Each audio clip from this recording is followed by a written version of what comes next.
Unfortunately जो modern आपका life style है दैट पुशेस यू कि भाई हाँ सही है, गेट ऑन योर फीट। और के जो फोकस है वो फोकस सिर्फ प्रोडक्टिविटी में नहीं चाहिए होता, वो फोकस आपको ग्रीफ से रिकवर करने में भी चाहिए होता। एग्जैक्टली तो वो एक स्टेजेस है उसकी, you need to get out. अच्छा चौथी hmm. Stage is very interesting in this sense कि in these traditional cultures there is this trend of keeping the babies physically attached to the mother. Hmm. और अगर आप वो नहीं कर रहे तो बच्चा have this sense of insecurity.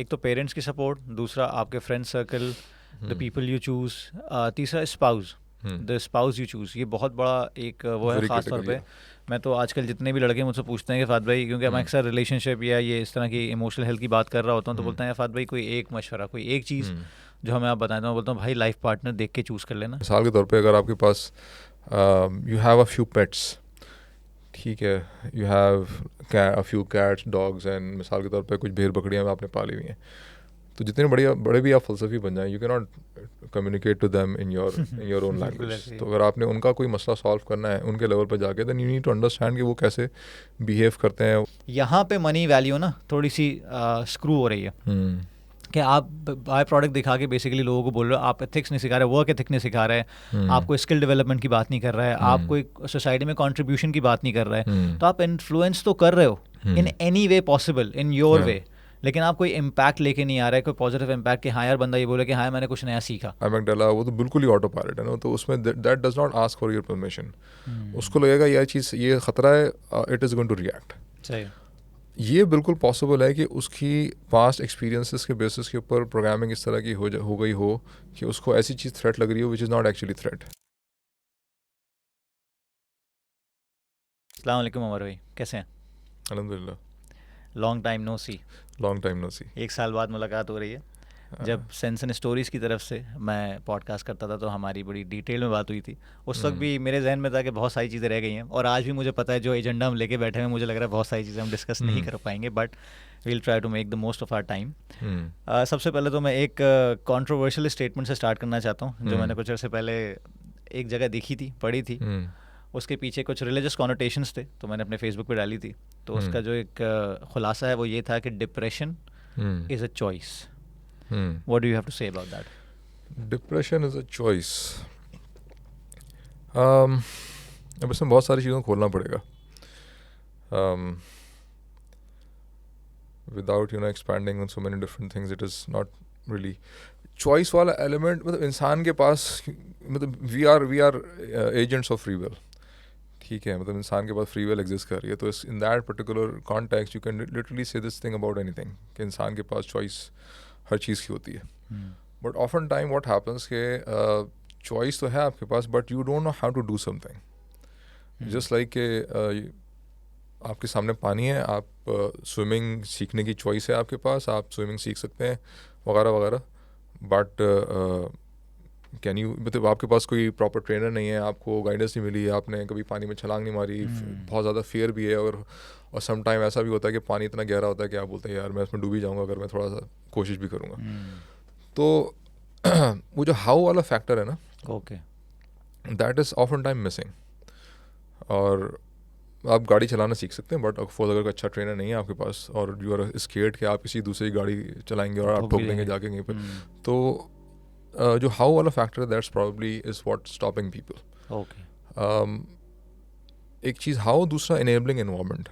Some time आप गिरे हुए होते हैं और या गिर जाते हैं. अभी मैंने सुबह ही देखा इत्तेफाक से, आज के मैं बच्चों को छोड़ने स्कूल जा रहा था, एक बाइक वाले ने एक खातून को हिट कर दिया and she collapsed and she was not able to get up. तो probably she was knocked unconscious. Okay. तो उसके 2-3 और ख़वातीन थी शायद उसके साथ, तो वो इवेंचुअली शी ट्राई टू. तो अब सिचुएशन समटाइम ऐसी होती है कि things go beyond your capacity to recover from, and subsequently you need an enabling environment. Subsequently that actually helps you to get back on your feet. तो often time आपके पास अगर swimming के case के अंदर भी you can say this very confidently कि अगर आपके पास अच्छा ट्रेनर नहीं है तो it would be very difficult. बल्कि इनमें बहुत सारे दुनिया के काम ऐसे हैं, अगर आपके पास अच्छा ट्रेनर नहीं है तो it takes a lot very long time. मतलब वो काम जो आप शायद 1 साल में सीख सकते हैं वो भी मे बी शायद 10 साल आपको लग जाए चोटें खा खा के इधर उधर से सीखने में. तो अब depression is a state of your mind. There are some life experiences that can actually push you in that direction. But question is, do you have that set of skills and set of knowledge? Okay, how do I actually get out from this particular hole that I have fallen into? तो उसके अंदर there are some details, I think. उस पर अगर हम कर सकें, बिल्कुल. मिसाल के तौर पे first thing,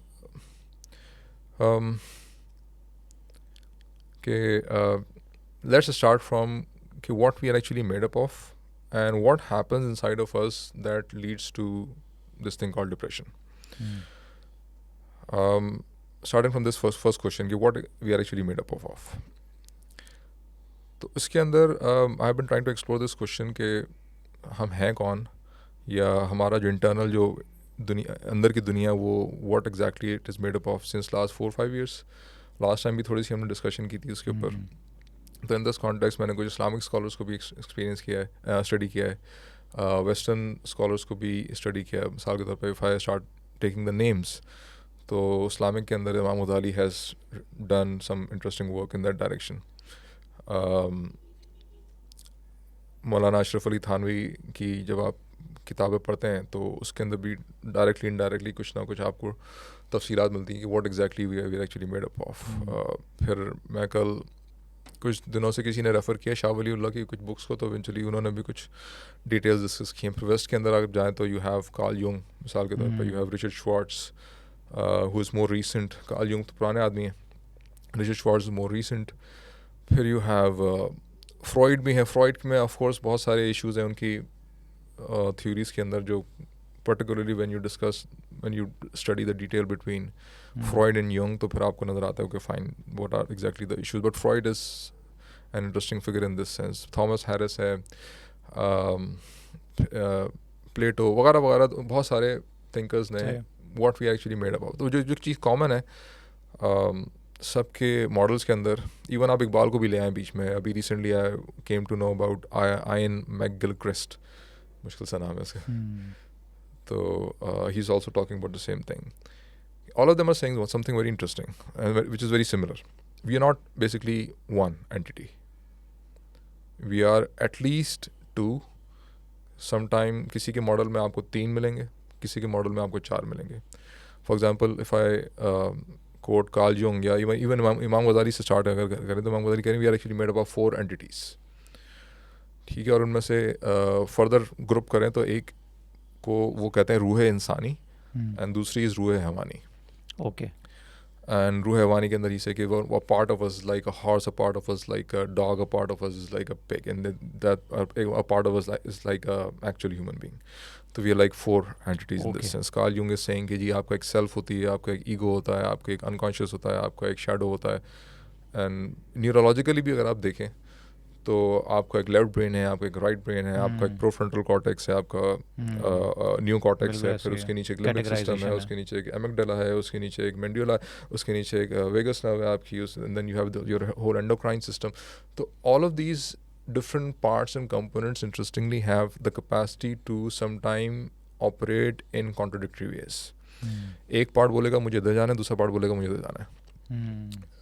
जो दिलो दिमाग की जंग है वो तो हम ऑलरेडी हमें ट्रेडिशनली अंडरस्टैंड दिस थिंग कि आपको दिमाग एक डायरेक्शन में जा रहा होता है, आपका दिल एक डायरेक्शन में जा रहा होता है, और उसमें अगर आप बॉडी भी ऐड कर लें तो बॉडी समटाइम बोलती है मुझे ये करना है. इंटरनल कन्फ्लिक्ट और ज़्यादा वो हो जाता है. एग्जैक्टली आपकी जो मॉरल इंट्यूशन है दैट माइट से कि नहीं ये करना चाहिए इस टाइम पे. ऑलराइट, तो we are not one single entity, we are made up of multiple entities. और मतलब there are some philosophical traditions that might say कि नहीं basically we हम हैं तो एक ही, और वो जो multiple entities हैं वो they are like aspects of the same entity वगैरह वगैरह. but जब आप internal conflict का मिसाल के तौर पर शिकार होते हैं ना, तो in that particular case you need to identify कि ये अलग अलग parts कौन से हैं, इनकी क्या needs हैं, वो उनका क्या एजेंडा है, what they are trying to do, so that conflict can be resolved. And जो डिप्रेशन की हम बात करें, it is primarily a outcome of this internal conflict that actually happens. One part से कि नहीं ये करना है, दूसरा पार्ट कहता है कि नहीं ये करना है, दोनों के दरमियान जो है वो एक टाई हो जाता है and you are stuck. and you don't know how to resolve this conflict. And nobody around you know how to resolve this conflict. अब दूसरे से बोलते हैं यार ये कर लो वो कर लो, नमाज पढ़ लो, फलाना कर लो, बिल्कुल ऐसे ही. But you don't actually get to, मिसाल के तौर पर अगर इंटरनल जो कंपोनेंट्स हैं, दे आर लाइक दो इंडिविजुअल्स फाइट कर रहे हैं, you don't no negotiation skills, मिसाल के तौर पर you might not be able to resolve that conflict between those two individuals. Just like that, two entities inside of you are into a state of conflict. A part of you, मिसाल के तौर पे, want to complete a grief cycle.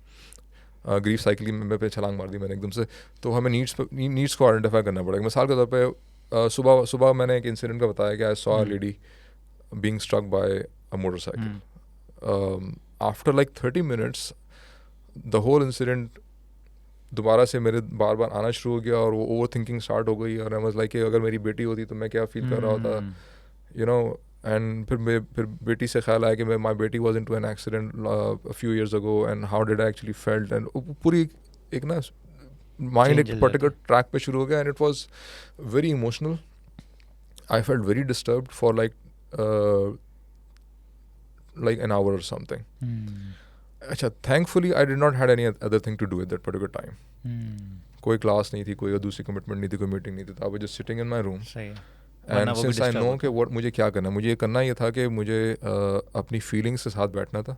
And I had to fully acknowledge them and I have to feel them. And exactly मैंने ये किया 1 घंटे तक. और इट टुक मी अप्रॉक्सीमेटली, उसमें फिर ऑफकोर्स जो स्पेसिफिक फीलिंग है उससे रिलेटेड आप बहुत सारी दुआएं, आप वो if you know a particular दुआ तो you can start reciting and you can that particular feeling can become a source to connect with Allah सुब्हानहू व तआला also in that specific moment. ये जो आपने सॉरी बात काट रहा हूँ, आपने बहुत ज़्यादा इंटरनलाइज किया है इस चीज़ को ना, और इंटरनल कन्फ्लिक्ट की भी बात की है. ये तो वो सारी चीज़ें. अच्छा, मुझे बेसिकली हमेशा बहुत अजीब सा लगता है कि हम लोग डिप्रेशन को ना बहुत ज़्यादा लाइटली यूज़ कर रहे होते हैं इस टर्म को. जैसे स्ट्रेस्ड है, एंग्शियस है बंदा, तो वो भी डिप्रेसिव है. तो आप इसको किस तरह बोलेंगे? फॉर एग्जांपल मैं इसको थोड़ा सा और रिफाइन करता हूँ क्वेश्चन को, कि आई नो कि डिप्रेशन और क्लिनिकल डिप्रेशन में फ़र्क है. ऐसा ही है. तो मेरा ख्याल से हम जो नॉर्मल डिप्रेशन है वो जब आप स्ट्रेस्ड होते हैं या एंग्शियस होते हैं तो उसको जब एलोंगेट हो जाता है वो थोड़ा सा फिर वो डिप्रेसिव स्टेट में चले जाते हैं. तकरीबन कोई, मैंने जो आज तक मेरी रिसर्च है कि 1 से 2 हफ्ते का एक साइकिल होता है, उसके बाद you come back on track. लेकिन इससे ज़्यादा का हो जाता है तो फिर वो क्लिनिकल डिप्रेशन की कैटेगरी में आ जाता है. ऐसा ही है. हाँ, एग्जैक्टली ऐसे ही. अच्छा, एक पॉइंट रह गया था, मैं कंप्लीट करके फिर मैं इस पे मैं आता हूँ. I was trying to describe the state of internal conflict ना. तो अब मेरे पास अपॉर्चुनिटी थी फॉर 30 minutes और for more than 30 minutes in fact 1 hour something. तो अगर वो मेरे पास अवेलेबल नहीं होती तो मैं क्या करता? तो दूसरे काम हर्ट होता, मैं सप्रेस करता उसको. और it is very likely possible कि अगर मैं 3-4 घंटे अगर दूसरे काम में मसरूफ हो जाऊँ तो आई माइट हैव फॉरगॉटन कि what exactly was the feeling. But होता है कि वो फीलिंग इंटरनली डिसअपीयर नहीं होती. That's the whole thing. You have to feel the whole thing. आपका एंडोक्राइन सिस्टम को फंक्शन करने के लिए इट रिक्वायर कि आप उस your attention should be there in that particular spot. वहीं पे फिर आपका एंडोक्राइन सिस्टम उस हिसाब से फंक्शन करता है. अब आपने किसी दूसरे काम में अपना दिमाग लगा लिया तो फिर eventually your nervous system, your endocrine system, your brain is going to start trying to solve some other problem instead of that emotional disturbance that is happening inside of you. तो अब दिस इज कॉल्ड ग्रीफ. एक incident हुआ आपके सामने, हो सकता है कि आपके साथ हो, आपको गाड़ी कोई स्क्रैच मार के चला जाए, somebody dies in your family, खुदा ना खास्ता. बहुत सारे इंसिडेंट्स हो रहे हैं लाइफ में. तो आप अफेक्ट होते हैं उससे, और अफेक्ट होने के बाद एक ग्रीफ साइकिल स्टार्ट होती है. क्यूबलर-रॉस साइकोलॉजिस्ट है, उन्होंने बोला भी there is a grief cycle. उसके अंदर देयर आर डिफरेंट स्टेजेस. रफली स्पीकिंग, मोटा अगर आप देखें तो देयर इज़ अ स्टेज जिसमें आप पहले डिनायल में जाते हैं. डिनायल के बाद फिर there is a stage of anger के बाद you are into the state of depression.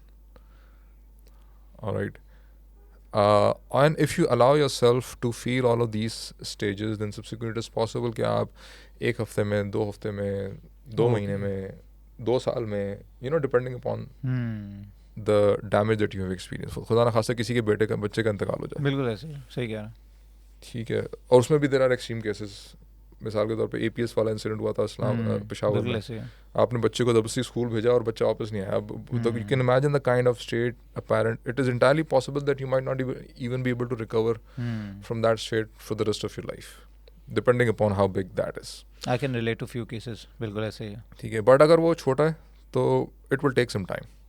It might take months, it might take years, but it's a process. तो हमारे यहाँ तो बिल्कुल काउंटर इंट्यूटिव चीज़ की जाती है कि छोड़ो यार, बाहर आओ, खैर है, कोई मसला नहीं है, होता है, क्या सोच रहे हो बार बार। क्योंकि मैं ऐसे इसलिए रिलेट कर सकता हूँ कि बिल्कुल मेरी एज का बंदा 2017 में मेरा बैचमेट था यूनिवर्सिटी ऑफ कराची का। तो वो ये जो छीना झपटी हमारे यहाँ होती है फ़ोन के छीनने वगैरह में, उसमें उसका इंतकाल हो गया और वो अपनी बेगम, बच्चों और माँ और बहन के साथ था। तो तीनों ख़वातीन और बच्चों ने उस बंदे को अपने सामने दम तोड़ते हुए देखा है। तो उसकी जो बेगम है वो हमारी दोस्त रह चुकी है, कराची यूनिवर्सिटी से बहुत बबली किस्म की बंदी हुआ करती थी और माशाल्लाह बहुत प्यारा कपल था वो। मैं इसलिए रिलेट करता हूँ कि मेरे जैसे ही 2 बच्चे हैं उनके, मतलब मेरी एज का आदमी है। वो 2017 से आज अच्छा खासा टाइम हो गया, 6-7 साल हो गए, लेकिन वो डेफिनेटली वो नहीं निकल पाई और ना वो निकल सकती है। और जब भी हमारी बात होती है वो अभी भी फेसबुक पे मेमोरी शेयर करती है और वो कहती है कि I can't live without this grief, this keeps me going. तो इसको आप किस तरह डिफ़ाइन करेंगे? और इससे मतलब does she have to come out of it और does she have to process it more? कहते हैं ना कि that pain is the only thing that is left now of that particular individual जो अब नहीं है वहाँ पे। बिकॉज यू लाइक कि अगर मैं उस पेन को किसी तरह अगर ओवरकम कर भी लूँ तो it's like I am detaching my self from that individual ना। बिल्कुल ऐसे सेम। और ऑफ कोर्स और वो the attachment is so strong कि it is unthinkable for a person to even imagine कि यार I should be imagine a particular state of my being जिसमें मैं उस इंडिविजुअल के साथ नहीं। तो yes, it is entirely possible, or this is also possible कि you might this might be beyond your capacity and you might remain in this particular state for the rest of your life. एक बड़ी अच्छा TV show एकदम से मुझे याद आया, उसमें what happened के मतलब इसमें एक खातून की स्टोरी दिखाई हुई है एंड उस खातून से गलती हुई मतलब what happened के थोड़ा सा बैकग्राउंड बताऊँ उस खातून का कि she had multiple experiences of still babies. मतलब she was trying to conceive a child but she was not able to, और वो every child was still, और बड़ी मुश्किल से एक बच्चा पैदा होता है और वो टीवी एंकर होती है, वो apparently financially they're very well off। बच्चा जो है वो हर वक्त परेशान करता रहता है, रोता रहता है, and she is seriously exhausted। अब 3 दिन उससे सोई नहीं होती वो, and she makes a mistake। बाज़ार जाती है गाड़ी में और बच्चा साथ होता है और सामान उठाती है, बच्चे को गाड़ी में भूल जाती है और गर्मी होती है ज़्यादा and the child is few months old is in the car and अच्छा उस तकरीबन 2-3 घंटे बाद उसको ख्याल आता है कि यार बच्चा किधर है। वो जाती है भागती हुई और वो अच्छा अब she is not in the state कि वो उस चीज़ को एक्सपीरियंस कर सके। शी इज़ अच्छा उसका mind is constantly telling her के द बेबी इज़ ओके। बच्चे को उठाती ला के अपने उसमें कॉट वॉट में लिटा देती है और बिस्तर बैठ जाती है and she kept sitting there for like 3 days waiting के the child is going to get up. वो जो डिनाइल वाला स्टेज है ना क्यूबलर साइकिल में, डिनाइल, एंगर, डिप्रेशन, तो she is in the state of denial, unable to even get out, move out to the even next stage in this particular case. 3 दिन के बाद उसके भाई को ख्याल आता है कि यार मेरी बहन ने मुझे फ़ोन नहीं किया, तो वो भाई आता है, डिस्कवर करता है कि व्हाट एक्चुअली हैपेंड एंड फिर वो किसी she is completely still, she is not even moving, not even speaking. और बच्चा ठीक होता है फिर? नहीं, बच्चा इज डेड ना।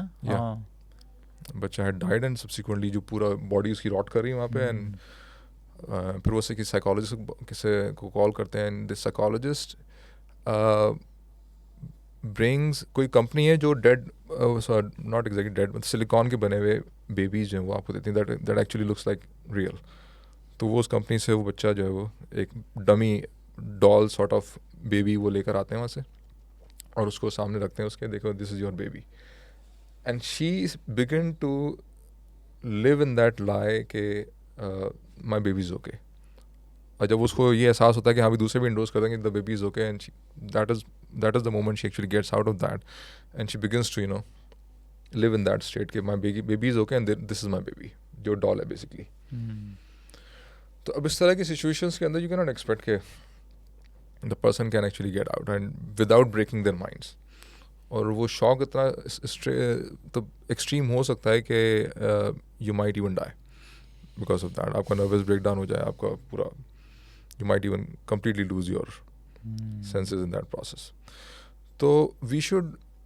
अच्छा, अब एक और चीज़ में डिटेल ये है कि किस इंसिडेंट का किस इंडिविजुअल के ऊपर कितना बड़ा इम्पैक्ट हुआ है, we can not, there is no scale of that, we can not compare.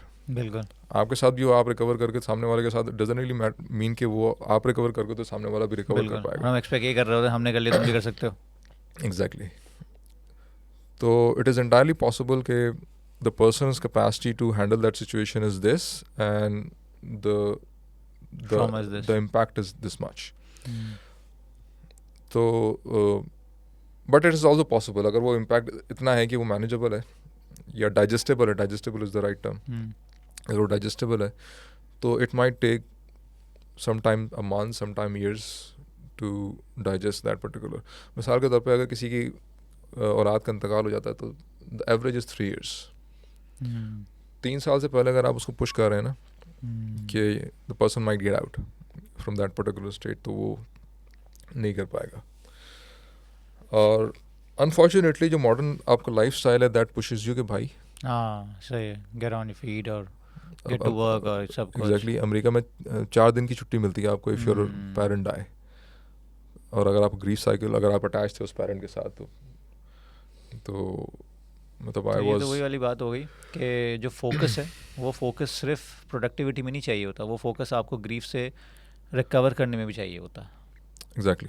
तो वो एक स्टेजेस है उसकी, you need to get out. अच्छा, चौथी stage is very interesting in this sense.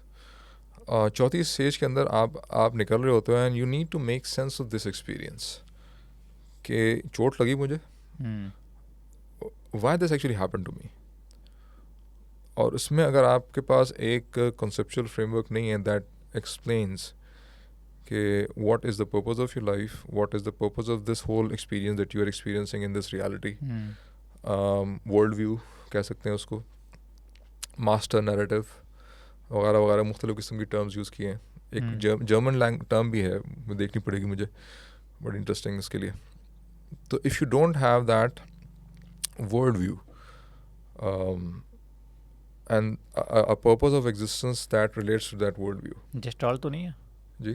Gestalt नहीं, not Gestalt. Welton Shang करके something कुछ एक term है, मुझे exactly देखना पड़ेगा. तो if you don't have that world view तो फिर subsequently what happens कि आप stuck हो जाते हो कौन सी वाली स्टेज पे, डिप्रेशन वाली स्टेज पे. Okay. Alright. And this might even happen when it is within your capacity to handle or digest. But you don't have that conceptual framework to integrate that experience into your life. नीचे की coat है ना कि if you have a why to live for, you can bear anyhow.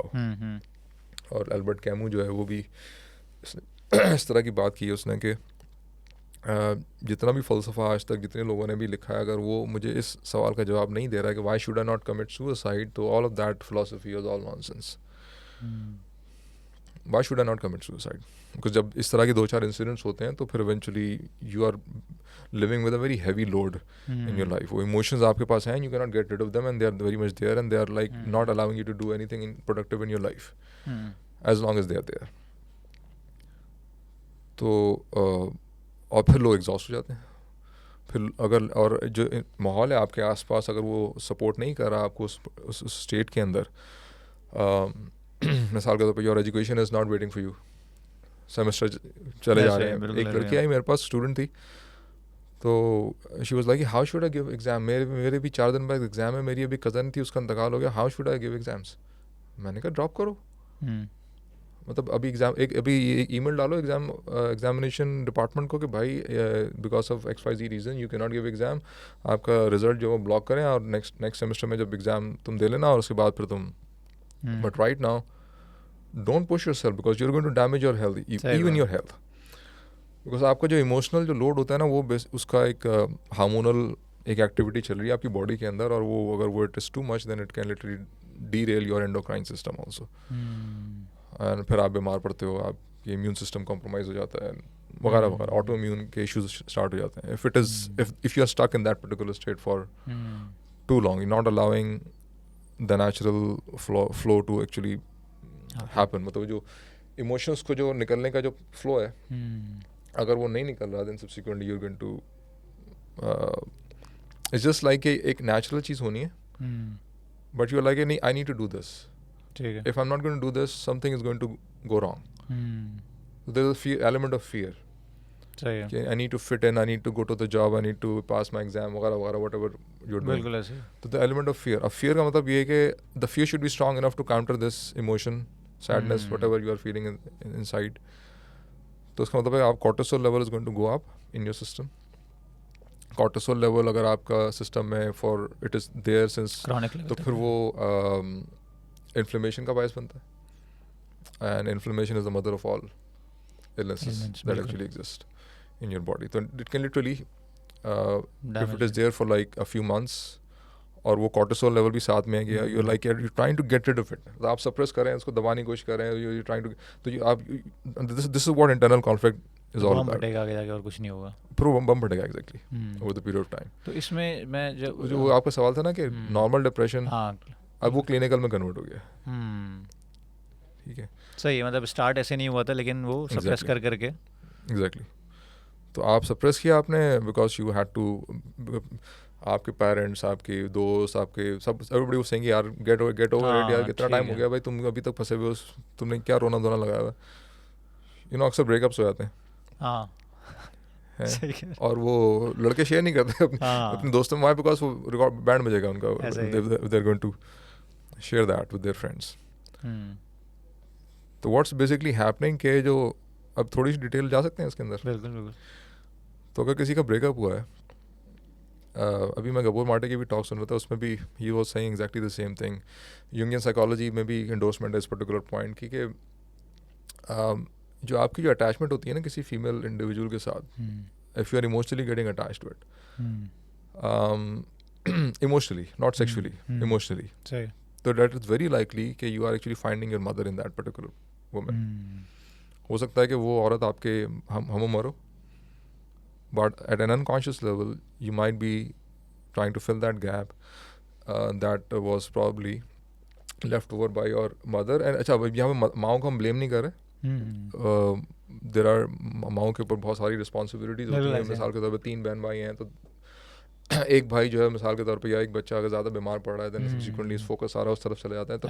तो जो बच्चा neglect हो रहा है, मतलब पैम्परिंग नहीं मिली आपको, वो पैम्परिंग आपको खातून से मिलने लगती है. Pampering is a negative word in this sense. अच्छा, because there is a genuine need for attention and physical connection. Okay, सही है. Because human babies are born immature and premature in this sense कि जिन cultures के अंदर babies को माँ अपने साथ लपेट, मतलब they wrap around the baby around their bodies. वहाँ बच्चे कम रोते हैं, मेंटल हेल्थ इश्यूज कम होते हैं वहाँ पे, सेंस ऑफ सिक्योरिटी ज़्यादा होती है बच्चों की when they grow up. इसका मतलब ये नहीं कि बच्चा मुसलसल माँ के साथ ही अटैच रहेगा पूरी ज़िंदगी. जैरेड डायमंड की किताब है द वर्ल्ड अंटिल यस्टरडे, इसके अंदर वो पापा न्यू गिनी के जो जंगल हैं उनके अंदर जो कबीले हैं, वो ये जर्म्स एंड स्टील वाले हैं ना, ये जर्म्स एंड स्टील वाले.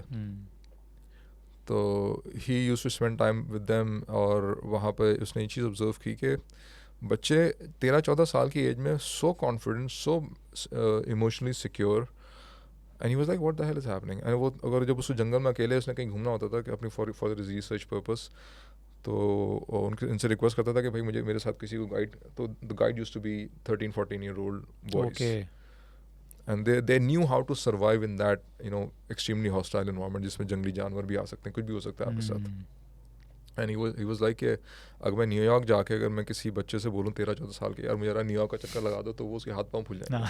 तो उसका मतलब कि सॉफ्ट बच्चे होंगे वो. हाँ, तो we are doing something terribly wrong in New York that those people who are living in a jungle, they are not doing that, doing the same thing. इसमें बहुत सारी स्टडीज़ हैं. गबोर माटे को भी आप सुने तो उसमें भी उसने बहुत बात की है इसके ऊपर कि in these traditional cultures there is this trend of keeping the babies physically attached to the mother. और अगर आप वो नहीं कर रहे तो बच्चा have this sense of insecurity eventually. फिर बच्चे की नीड है कि माँ should reflect the emotions. अगर माँ मिसाल के तौर पर postpartum depression है, if it is beyond the control of the mother, if the mother is not available, the grandmother should be there. अभी recently I learned that there is something which is known as the grandmother hypothesis, which means कि human women, females get menopause so that they can play the role of grandmothers. आपने comment भी किया था ये. मैंने क्या कहीं लिखा भी था बिल्कुल. तो I was That like was wow interesting. कि often time because mothers are not available, उनको कहीं और focus करना है, तो there should be some other person, and that is the grandmother, or it could be an aunt, or it could be, तो इसीलिए कहते हैं it takes a village to raise a child. तो आपकी जो इमोशनल नीड्स है बचपन की वो फिर इवेंचुअली, और फिर वो जो ब्रेकअप हो रहा है आपका, तो you are basically reliving the whole experience again. That is why it is painful. Okay. तो इसमें जो है मैं फियर पे आऊँगा. असल में आपने फियर का बताया ना कि जो कन्फ्लिक्ट है, एक तो आपको फिट इन होने का फियर भी है, फियर ऑफ मिसिंग आउट भी है एक्चुअली, जिसे हम फोमो कहते हैं, और आपको सही है, और आपको सर्वाइव भी करना है, सही है, आपको मिस आउट भी नहीं होना है, और आपको अपने जैसे सेमेस्टर भी देना है उस बंदी को, फिर उसे ट्रॉमा से भी उसको डील करना है, सब कुछ करना है. अच्छा, FOMO is a very big thing in my view, क्योंकि इसी को नर्चर किया जा रहा है, इसी को वाटर किया जा रहा है हमारे इन्वायरमेंट में, और ख़ासतौर पे हमारे कॉर्पोरेट स्ट्रक्चर में. एक जो कैपिटलिस्ट सोसाइटी है, ये काम ही जब करेगी जब फोमो काम करेगा. और जहाँ तक मेरा ख्याल है, जितना मैंने मिनिमलिज्म की फ़िलासफ़ी को पढ़ा है या देखा है, खैर स्टोइसिज्म को तो बहुत ज़्यादा लोगों ने बहुत ग्रांड कर दिया, वो काफ़ी दफ़ा कहते हैं ना कि कुछ ऐसे लेवल पे भी चले गए जहाँ क्वेश्चन उठने लगे हैं उस पर. लेकिन मिनिमलिज्म इज़ समथिंग रियल जो कि प्रैक्टिस भी करना चाहिए. तो ये तो प्रैक्टिस हो ही नहीं सकता अगर आप फोमो का शिकार हैं, क्योंकि कॉपी राइटिंग, आपकी मार्केटिंग, आपकी सेल्स, आपके टैक्टिक्स, आपकी टेक्निक्स, जो भी कुछ पढ़ाया जा रहा है वो फोमो क्रिएट करने के लिए पढ़ाया जा रहा है. ब्रांड्स काम कर रहे हैं. तो मुझे ये लगता है कि ऑन अ पर्सनल लेवल अगर आप अपनी मेंटल हेल्थ को बचाना चाहते हैं तो आपको फोमो को मैनेज करना ज़रूरी है.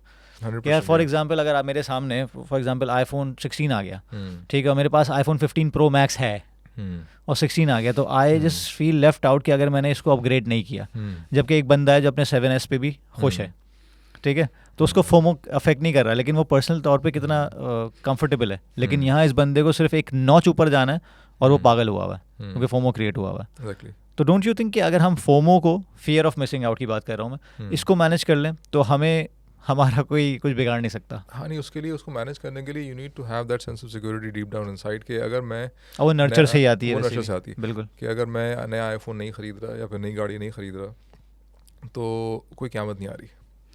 तो क्वेश्चन है कि वो क़यामत आ क्यों रही है, तो what's happening, why do you want that approval that you feel कि it is going to come only after you have a particular item in your social approval है. सही है. तो वो सोशल अप्रूवल इतनी ज़्यादा क्यों इंपॉर्टेंट हो गई? वो इसलिए इंपॉर्टेंट हो गई बिकॉज जो पेरेंट्स ने उसूली तौर पे काम करना चाहिए था इन द बिगिनिंग वो नहीं कर पाए.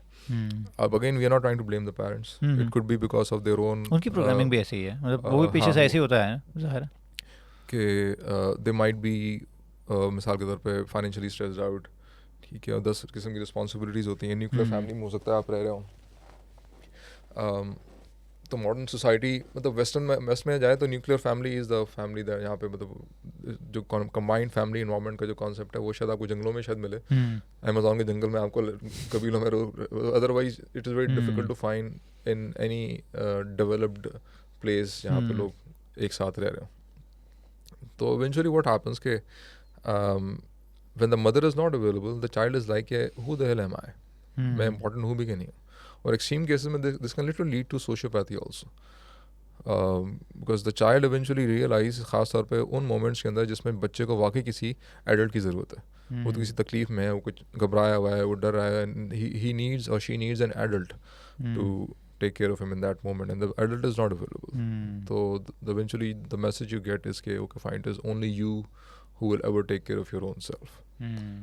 और अगर आप ब्रूस डी पेरी को पढ़ें तो उसने एग्जैक्टली एक इस तरह के केस को डिस्क्राइब करके उसने आइडेंटिफाई किया कि this is how sociopathy is basically created in our society. तो नार्सिसिज्म को भी आप, नार्सिसिज्म थोड़ी सी उसकी एक लेसर डिग्री है, sociopathy is the next stage. और again this is my theory, इसमें थोड़ा सा जेनेटिक्स से भी कनेक्ट हो जाएगा कि अगर 2 सोशियोपैथ्स अगर उनकी शादी हो जाए तो the child might be a psychopath. The traits might be, genetically transfer. अब I need to verify this because वो थोड़ा सा जेनेटिक्स के बारे में पढ़ा तो इवेंचुअली आई थॉट कि okay fine this could be the reason because psychopaths और सोशियोपैथ्स के बारे में जो डिफरेंस बताते हैं साइकोलॉजिस्ट के psychopaths is genetic and sociopath is a product of the environment, sociological environment. तो अब दो सोशियोपैथ अगर if they have a child then it is maybe possible कि the child is now वो नॉर्म genetically क्रिएट हो जाता है उसके लिए कि ब्रेन का जो part which is responsible for empathy and compassion वो physically absent होता है आपके ब्रेन से. अगर आप उसको CT स्कैन करें ना अच्छा तो that particular part of the brain is literally absent from the brain of a psychopath which is responsible for empathy and compassion. और उसका जो लेफ्ट साइड है वो it is super active जिसके अंदर everything is an information that the person can actually use to for his own advantage. Everything is objective मतलब Everything is objective और हर चीज़ को आप मुझे इस्तेमाल करना है अपने फ़ायदे के लिए, रैशनलाइज कर सकता है वो हर चीज़ को. हर चीज़ को.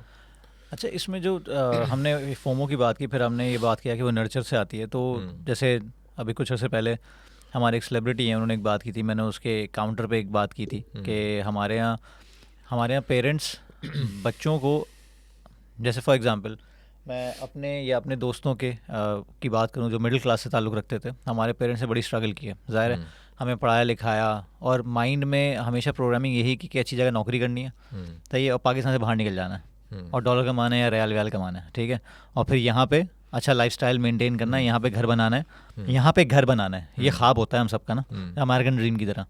तो अब जब वो सारी चीज़ें हो जाती हैं तो वो जो साहब थे उन्होंने कहा कि भाई मैं जब किसी जगह पे जाता हूँ तो लोगों को देखता हूँ तो वो बोलते हैं कि हमारे बच्चे बाहर हैं. मैं बोलता हूँ कि यार इतने बड़े बड़े घर में आपको बाहर यहाँ छोड़ के वो बाहर चले गए, ऐसा क्यों कर रहे हैं वो.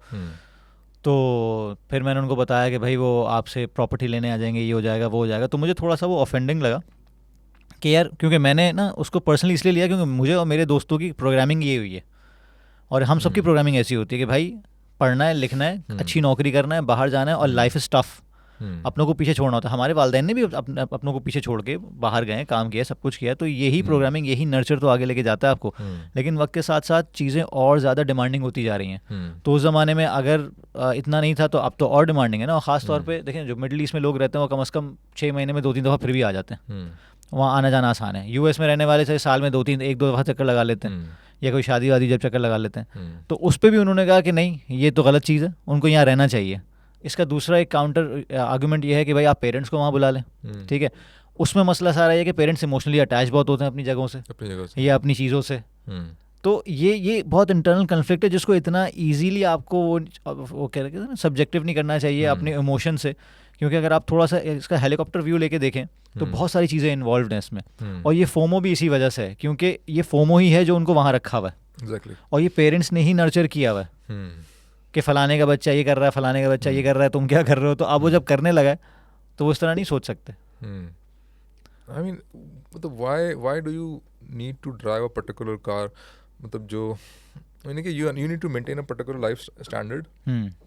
आपने बनाया उससे नीचे तो हो नहीं सकता और वो life standard is not possible until and unless there is a person, a member of the family earning in dollars और वो आपको बहुत सारे डॉलर्स भेज रहा है and only then you can actually maintain that lifestyle. The question is why do you want to maintain that lifestyle? असल तो ये फसाद की जड़ तो ये जगह है. Exactly. तो लोगों को मेरा ख्याल है ये they have forgotten or they don't understand or probably there is this lots of misconception about कि इंसान की जो बुनियादी ज़रूरियात हैं एक्चुअली हैं क्या और उनमें से कौन सी ज़रूरियात हैं जो पैसे के बगैर या पैसे से पूरी नहीं हो सकती. और इनफैक्ट जब मैंने थोड़ा सा उसको वो एक्सप्लोर किया तो आई रियलाइज़ कि कुछ ज़रूरियात इंसान की ऐसी भी हैं कि अगर आप पैसे को इन्वॉल्व करेंगे तो you will be more deprived eight the end of the day. मिसाल के तौर पे can you purchase a friend, can you purchase companionship, and if you try to purchase the companionship तो what would you be doing eventually as a result of that. तो आप एक illusion create करेंगे ना बिल्कुल कुछ 8-10 लोग होंगे जो एक्टिंग कर रहे होंगे आपके सामने companionship की and you will be living in that illusion. highly unnatural. तो companionship है, you will be living the lie. आपकी जो emotional cycles हैं तो although कि there are therapists available, उनको आप पैसे दे के आप अपना they can definitely guide you and give you certain steps कि भाई ये कर लो वो कर लो, but at the end of the day you need people around you who accepts you in that particular vulnerable state. ठीक है, आपने वो जो दोस्त की मिसाल दी ना इसके हस्बैंड को शूट कर दिया, अब she needs individuals around her who accepts her in that state and she might be completely unproductive. सही कह रहा ऑलराइट, और अगर उस स्टेट में अगर आप उसको अकेला छोड़ देंगे तो it's only going to make her the situation worse for her. तो she need support and that support can not come with money. और आई मीन अब बच्चे हैं मिसाल के तौर पर, बच्चे कैन नॉट पे यू ऑफ कोर्स. बिल्कुल. तो and they definitely need a lot of support in emotional support also in different circumstances in their life. तो आपकी जो इमोशनल जो नीड्स हैं जो जिसमें आपको दूसरों की सपोर्ट की ज़रूरत होती है, you can not buy this. People have to voluntarily do this for you, your friends and your family members without having any interest attached कि यार मैं इसके लिए कर रहा हूँ तो ये मेरे लिए कर रहा है. कंडीशनल नहीं कर सकते उसको. And then you have certain needs जिनको मैं स्पिरिचुअल नीड्स कहता हूँ. That is for example your connection with divine, your sense of purpose in life, your conscience is it, आपका ज़मीर साफ़ है, मुतमईन है कि नहीं है, योर सेंस ऑफ रेवरेंस, इसको थोड़ा सा एक्सप्लेन करना पड़ेगा डिटेल में. ये sense of awe and wonder एक चीज़ होती है जिसमें that actually helps your ego in check in place.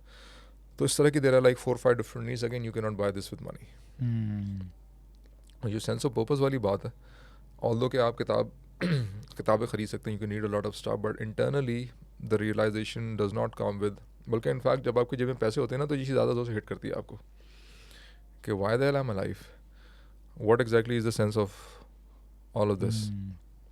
और लोग दुनिया में अगर खुदकुशी कर रहे हो आप करते हुए आपको नज़र आएंगे तो इसी वजह से करते हुए नजर आएंगे, because at the end of the day they don't have an answer to this question कि why I'm alive.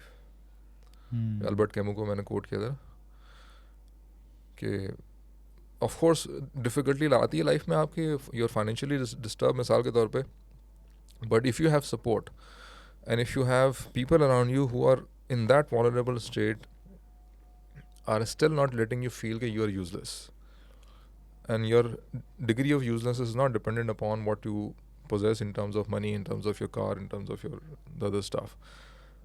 So you can recover from that particular downfall that you are having. But अगर वो support आपके पास नहीं है left right and you're not feeling useful, and this sense of usefulness is also dependent upon your sense of purpose. How do you see yourself? How do you define yourself? ये सवाल है ना, what are you? मैं student से आजकल ये सवाल पूछ रहा हूँ, what are you? अब ये नहीं, अब क्योंकि ये पूछे ना कि who are you, तो वो अपना CV पढ़ना शुरू कर देते हैं कि मैं फलाना जगह से पढ़ के आया हूँ और मैं फलानी जगह रहता हूँ और मैं वगैरह वगैरह फलाने का बेटा. तो अब आई आस्क दिस क्वेश्चन कि what are you? तो सब यूँ हो जाते हैं कि nobody has an answer to this question. And the second question is, why do you exist? And this is the most important questions individuals can actually ever ask in their life. और ये मैं नहीं कह रहा, ये you can find, तो जब से फ़लसफ़ा स्टार्ट हुआ है ना दुनिया भर के, बिल्कुल ऐसे ही. This is the beginning of philosophy. जैसे ही रिलीजन को माइनस करें एक मिनट के लिए, अगर कोई सोसाइटी जहाँ पर उन्होंने यार religion is not okay for us, Greeks थे मिसाल के तौर पे, तो these are called perennial questions. Why do I exist, who am I, what is death, what is this thing जिसको मैं रियलिटी कह रहा हूँ, जिसको मैं एक्सपीरियंस कर रहा हूँ, what is right, what is wrong, what is this thing called beauty.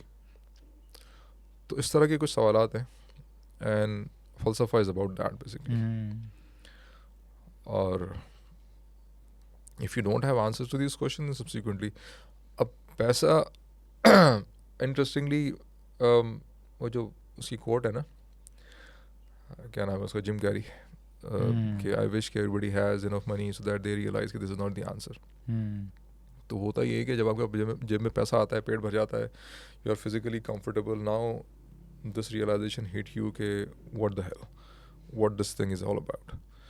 Because at the end of the day आपके लाइफ के जो ट्रॉमाज हैं वो रिजॉल्व नहीं होते. समटाइम आपके जो एंसेस्टर्स के ट्रॉमाज हैं वो आपके पीछे लगे हुए होते हैं. This is a very interesting discussion also कि how your ancestors traumas are also chasing you. और and there is always this sense कि यार something is not okay, and if you don't have a conceptual framework to integrate that sense of discomfort in your life, then subsequently it eventually becomes more and more uncomfortable, or फिर वो article छपता Guardian में कि जी atheism has a suicide problem because they don't have उनके पास है नहीं इसका सवाल का जवाब नहीं है, तो फ्रेमवर्क नहीं है ना, दे एंड अप कमिटिंग सुसाइड. अच्छा, जो आपने सपोर्ट की बात की, ये मैं इसलिए रिलेट कर सकता हूँ कि एक तो पेरेंट्स की सपोर्ट, दूसरा आपके friend circle, the people you choose, तीसरा spouse, the spouse you choose. ये बहुत बड़ा एक वो है ख़ास तौर पे. मैं तो आजकल जितने भी लड़के मुझसे पूछते हैं कि फ़ाद भाई, क्योंकि मैं अक्सर रिलेशनशिप या ये इस तरह की इमोशनल हेल्थ की बात कर रहा होता हूँ, तो बोलते हैं फ़ाद भाई कोई एक मशवरा, कोई एक चीज़ जो हमें आप बताएं. तो मैं बोलता हूँ भाई लाइफ पार्टनर देख के चूज़ कर लेना. वैसे तो ये हमेशा गैम्बल ही होता है, आप चूज़ नहीं कर सकते, लेकिन फिर भी बहुत सारी एविडेंट चीज़ें होती हैं जो आप चूज़ कर सकते हो. क्योंकि मैंने जब अपना 9 to 5 से क्विट किया था और कुछ अपने काम करने शुरू किए थे, सेल्फ एम्प्लॉयमेंट की तरफ आया था और मेरे पास कुछ अपॉर्चुनिटीज़ थी, उनको एक्सप्लोर करना शुरू किया था, तो I had the back of my wife. मतलब मैं कहीं ना कहीं वाइफ अलाइन थी. मेरे साथ 3-4 लोगों ने स्टेप्स लिए थे, लेकिन उसके बाद उनकी वाइफ ने बाकायदा गालियाँ दी उन्हें. ठीक है, मतलब बाकायदा वो फ्रस्ट्रेट हो गए थे, बोलते यार तेरा कैसा चल रहा है, मेरा कैसा चल रहा है. ये मतलब जब बात निकल के आती थी ना, तो ये होता था घर पे परेशानियाँ बढ़ रही हैं क्योंकि अपने बेगम ने बोलना शुरू कर दिया है, चंदा वापस जाओ, इस तरह नहीं चलेगा. जबकि मुझे मतलब ऑपोजिट साइड पे अल्लाह का शुक्र है हमेशा ये सुनने को मिला कि नहीं तुम कर लोगे, कोई ऐसा मसला नहीं है. वहाँ भी फ्रस्ट्रेशन थी, यहाँ भी है, कोई मसला नहीं, फ्रस्ट्रेशन दोनों तरफ है, लेकिन यहाँ कम से कम तुम रात को सुकून की नींद सोते तो कि यहाँ तुम्हारी अपनी फ्रस्ट्रेशन है. तो ये जो एक वो है ना, एक पर्सपेक्टिव आपके स्पाउस का, ये बहुत मैटर करता है. और फिर इमोशनल सपोर्ट भी, क्योंकि spouse is all about emotional support at the end of the day. क्योंकि मैंने अपने पेरेंट्स को भी तकरीबन 6 महीने तक नहीं बताया था कि मैं स्टेप लेने जा रहा हूँ, क्योंकि पेरेंट्स सबसे पहले, क्योंकि ज़ाहिर है उन्होंने पलाया बढ़ाया आपको, IB से ग्रेजुएट कराया, अच्छी नौकरियाँ पर काम कर रहे हो आप. अब आप उनको बोलो कि अब्बा मैं कल से नौकरी पे नहीं जाऊंगा, तो आप सोचें क्या गुजरेगी उन पे कि ये क्या हो गया हमारी सारी मेहनत. लेकिन अल्लाह का शुक्र है 2-3 साल अब हो गए, everybody is comfortable, everybody has मतलब has come to terms with it. लेकिन अगर स्पाउस साथ में देते तो शायद मैं नहीं कर सकता था वो. तो ये भी बहुत बड़ा एक इमोशनल सपोर्ट होता है, जिससे ब्रेकअप भी होते हैं, डिवोर्सेस भी होती हैं, ये चीज़ें होती हैं जो नहीं हो रही होती हैं, लोग समझ नहीं पा रहे होते. ऐसे ही है. तो इनफैक्ट मैंने भी एक छलांग लगाई थी आज से कोई 15 साल पहले. I left Dollins and in that particular time there was nothing. I was working for Dollins and I left. हालात वहाँ पे कुछ अजीबोगरीब हुए and I was jobless for like 8 months. I was doing some odd things. I was teaching as a visiting faculty. And घर पे जो मैंने कहानी सुनाई वो that was completely different of course. बेगम को पता था and बेगम supported. कि यार नहीं, मुझे आई हैव कॉन्फिडेंस नहीं को तुम कुछ ना कुछ कर लोगे. तो नहीं, this is the most probably the, specially अगर आप शादीशुदा हैं, आपके बच्चे हैं, तो your wife support, your spouse support is extremely important in this sense. इसमें तो देयर इज नो डाउट. अब सवाल ये आप पूछ सकते हैं कि how do you no in the start, अगर आपकी शादी नहीं हुई और आप कोई तलाश कर रहे हैं, then how do you know. And वो जो लड़के मुझसे पूछते हैं कि हाउ डू यू नो, तो मैंने भाई एक्चुअली तो गैम्बल है, लेकिन देयर आर सब few things that are evident, या फिर बहुत क्लियर होती हैं कि रेड फ्लैग्स क्या हैं, ग्रीन फ्लैग्स क्या हैं. एग्जैक्टली. बट आई थिंक थोड़ा सा टाइम शायद अगर आपको मिल जाए किसी इंडिविजुअल के साथ बिफोर मैरिज, और specifically if you see them in a crisis situation, बिल्कुल ऐसे असल रंग जब आता है, तो असल रंग फिर आपको नज़र आ जाता है उन लोगों का. या फिर जो आपका जो ओरिएंटेशन है ना, फॉर एग्जांपल मनी माइंडसेट किस किस्म का है, या फिर आप कंजम्पशन ओरिएंटेड हो, या फिर मिनिमलिज्म की तरफ आपका रुझान है. जैसे ख़ास तौर पे मैं अक्सर जॉन अब्राहम को बड़ा फॉलो करता हूँ. सही है, उसका एक पॉडकास्ट में देख रहा था, तो उसने कहा कि यार मेरा जो लड़का है जो गाड़ी चलाता है मेरी, तो मैं जब बैठता हूँ तो मेरे दूसरे काम भी कर रहा था. उसने कहा कि यार ये वाली गाड़ी ले लेना आप. तो मैंने कहा भाई मैं क्यों लूँ 5 करोड़ की गाड़ी, जब मेरे पास एक पॉइंट A से पॉइंट B पे जाने के लिए मुझे है. हाँ, मेरा जहाँ खर्चा करने का शौक है, जहाँ बंदे का शौक होता है ना, वहाँ खर्चा करता है. मेरे पास 18 बाइक्स हैं, सही है, तो वो मेरा शौक है. लेकिन एक जगह से एक यूटिलिटी मेरे पास मुझे नज़र नहीं आ रही है, तो वो अलग. और वो शौक भी इसलिए है क्योंकि मैं तकरीबन वो चीज़ 50 दफ़ा और ख़रीद सकता हूँ, तो मैंने वो ख़रीदी हुई है. तो ही इज़ अ मिलियनेयर. ठीक है, अब हमारे यहाँ क्या मसला है, हमारे यहाँ जो लाइफस्टाइल इन्फ्लेशन है ना, उसका लेवल अलग ही है. क्योंकि हमारे यहाँ तो मसला सारा है कि मैं जब भी मिडल ईस्ट मैंने विजिट किया है, तो मलबारी जो है एक कमरे में 6 रह सकते हैं, एक बाथरूम भी यूज़ कर सकते हैं. लेकिन हमारे एक बंदे को ना कार भी चाहिए वहाँ पे, और एक अपार्टमेंट भी चाहिए रहने के लिए, और वो सारा वो उसको वेस्ट कर देता है. तो जो फ्रेंड सर्कल है, फिर वही वाली बात आती है, पेरेंटल इन्फ्लुएंसेस हैं, स्पाउस की डिमांड्स हैं, और आपके सिबलिंग्स की डिमांड्स हैं. क्योंकि बहुत सारी चीज़ें ना मिला के आपका ये एक स्ट्रेस और एंजाइटी और डिप्रेशन का स्टेट मेरा ख्याल से डिक्टेट करते हैं. बिल्कुल ऐसे ही है. और फोमो भी उसके साथ ही आता है. फोमो भी उसके साथ आता है. तो आई मीन इसमें there is some interesting dynamics. I don't know how much time do we have to. Oftentimes we are attracted to a person unconsciously. I mean, this is not a conscious phenomenon. I mean, we are totally unaware that this is happening. Recently मैंने एक छोटी सी clip share की थी Teal Swan की. She was talking about the same thing. We are attracted toward that individual that will help us materialize our fears, interestingly. Materialize our fears. Fears. अगर वो कोई खौफ है आपके जहन में, कोई पास का ट्रॉमा है, and we will be attracted toward a person that will bring that out. अच्छा. That will make it more of a reality. Why this happens? उसके पीछे there are some theories. एक theory ये कि since you have been into a particular kind of a life जिसके अंदर you have been living with that particular fear, or you have learned to cope up with that fear in a specific way. तो अब वो ऐसी situation जहाँ पे वो fear exist नहीं कर रहा, तो that is strange for you. You are unfamiliar. Okay. So our mind goes toward the familiar and it rejects the unfamiliar. If specifically अगर आप survival mode में, despite the fact वो familiar experience is uncomfortable. But you have lived with it and you know Exactly. that feeling. आपको पता है वो चीज़ें predictable हैं, आपको पता है मैं ऐसे करूँगा तो ऐसा response आएगा वगैरह वगैरह. Since the whole thing is familiar, you will be attracted toward that. So to what extent you have processed your own issues before actually getting married?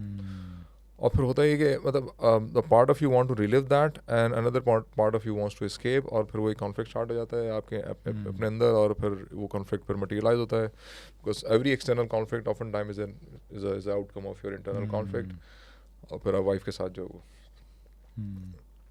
और समटाइम वो कॉन्फ्लिक्ट इतना शदीद होता है कि फिर डाइवोर्स तक बात चली जाती है.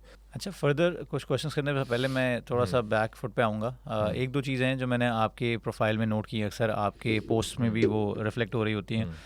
There are few subject matters that you like और यू टॉक अबाउट और you have expertise in, whatever level expertise you have. तो क्योंकि हमें तो लगता है कि एक्सपर्टीज ज़्यादा है, लेकिन आप हमेशा बोलते हैं कि नहीं यार मैं I am just a student. तो हमारे लिए तो डेफिनेटली वो ज़्यादा है. एक तो है डेप्थ साइकोलॉजी और एक है फिलॉसफी ऑफ माइंड. मेरे लिए ये दो बड़ी इंटरेस्टिंग चीज़ें हैं. मुझे थोड़ा सा ज़रा आप बताएंगे इसको डिटेल में कि इसने किस तरह आपकी हेल्प की है, और अगर फॉर एग्जांपल 10 साल पहले अगर आपको कुछ कॉन्सेप्ट्स पता होते हैं इन दोनों के बारे में, तो आपकी लाइफ किस तरह बेहतर होती. या okay. So philosophy of depth psychology is one of the philosophies of mind. Okay.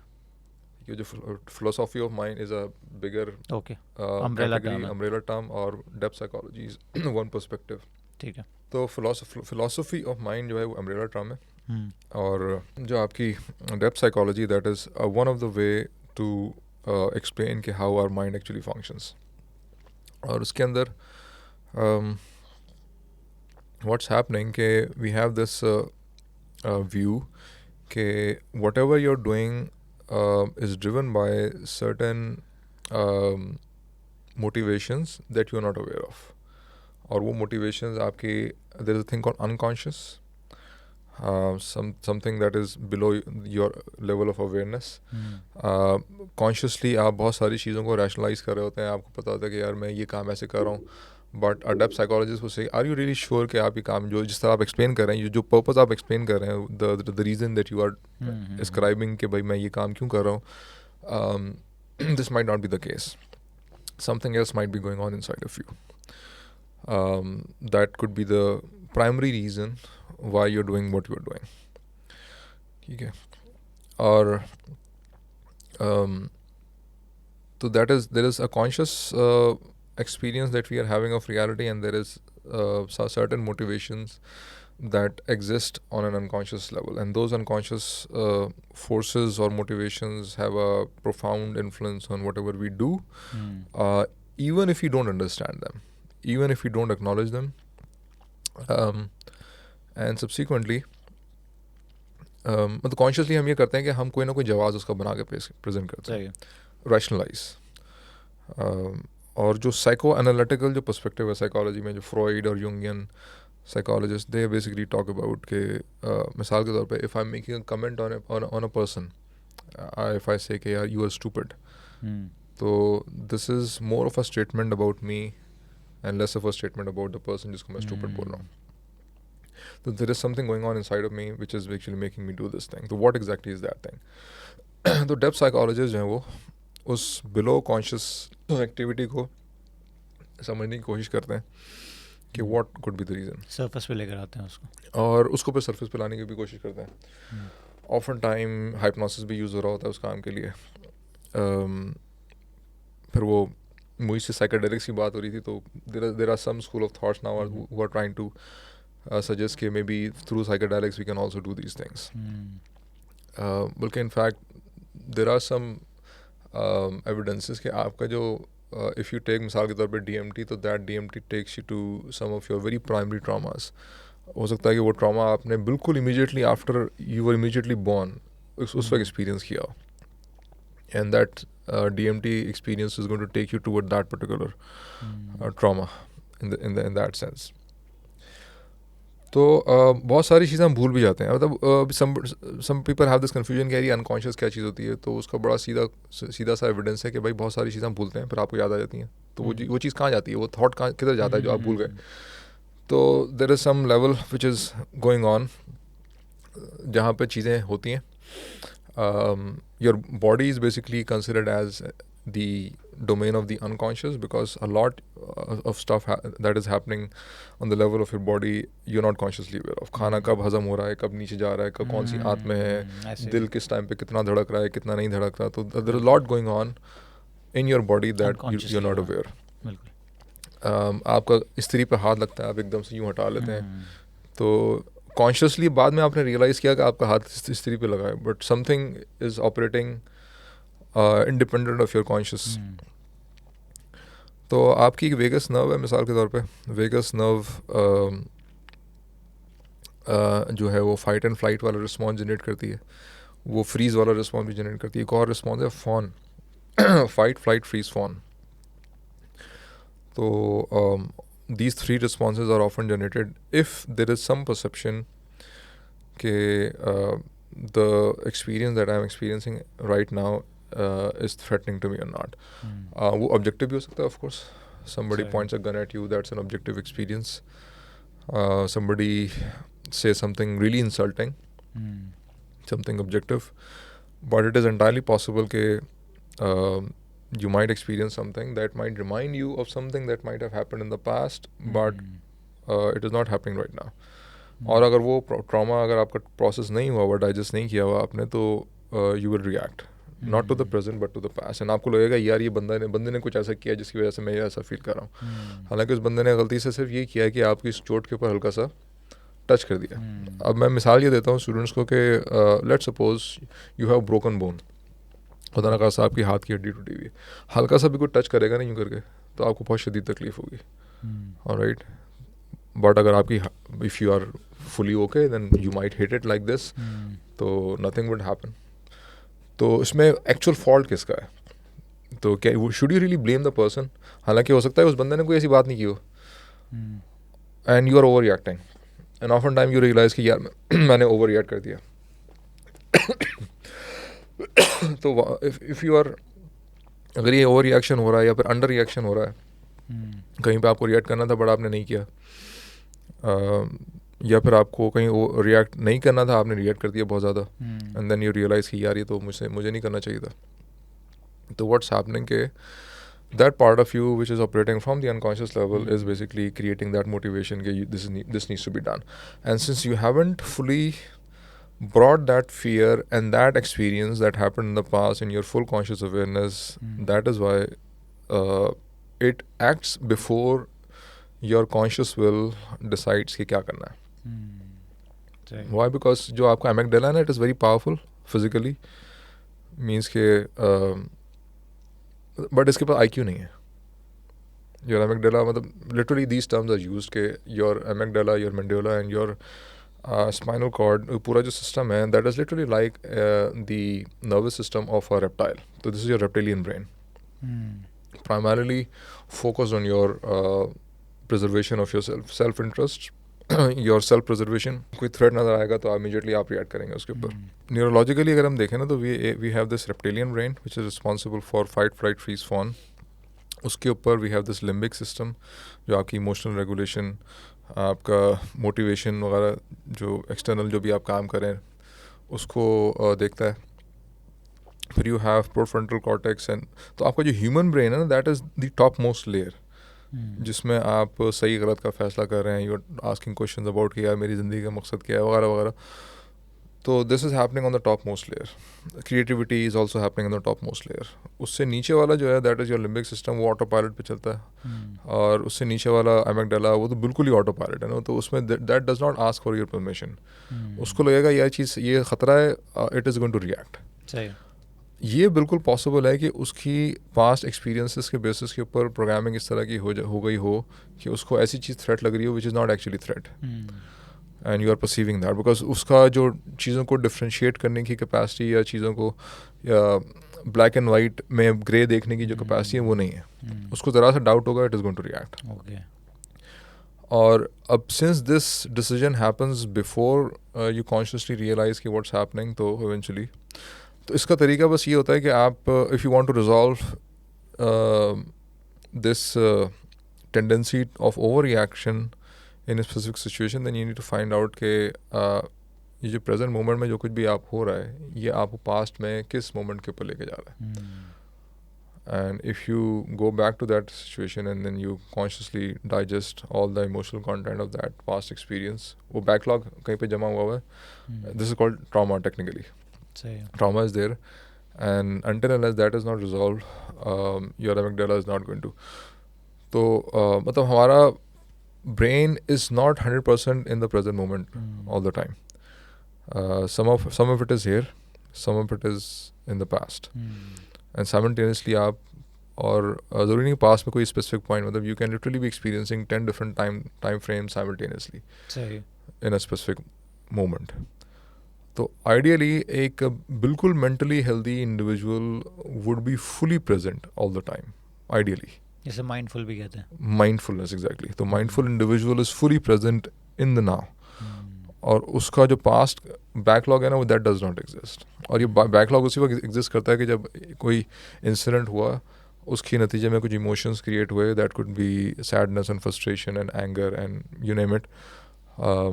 And you did not allow yourself enough time to digest all of those emotions, and when those emotions do not digest, तो जब भी कोई और incident which reminds you of that initial first incident जिसकी वजह से वो emotions create हुए थे, then subsequently the same emotions actually come out. ये बात आपने जो अभी की थी spouse select करने के चक्कर में, हमने कहा था कि जब भी हो तो ये मेरे ख्याल से emotional baggage देखना बड़ा ज़रूरी है.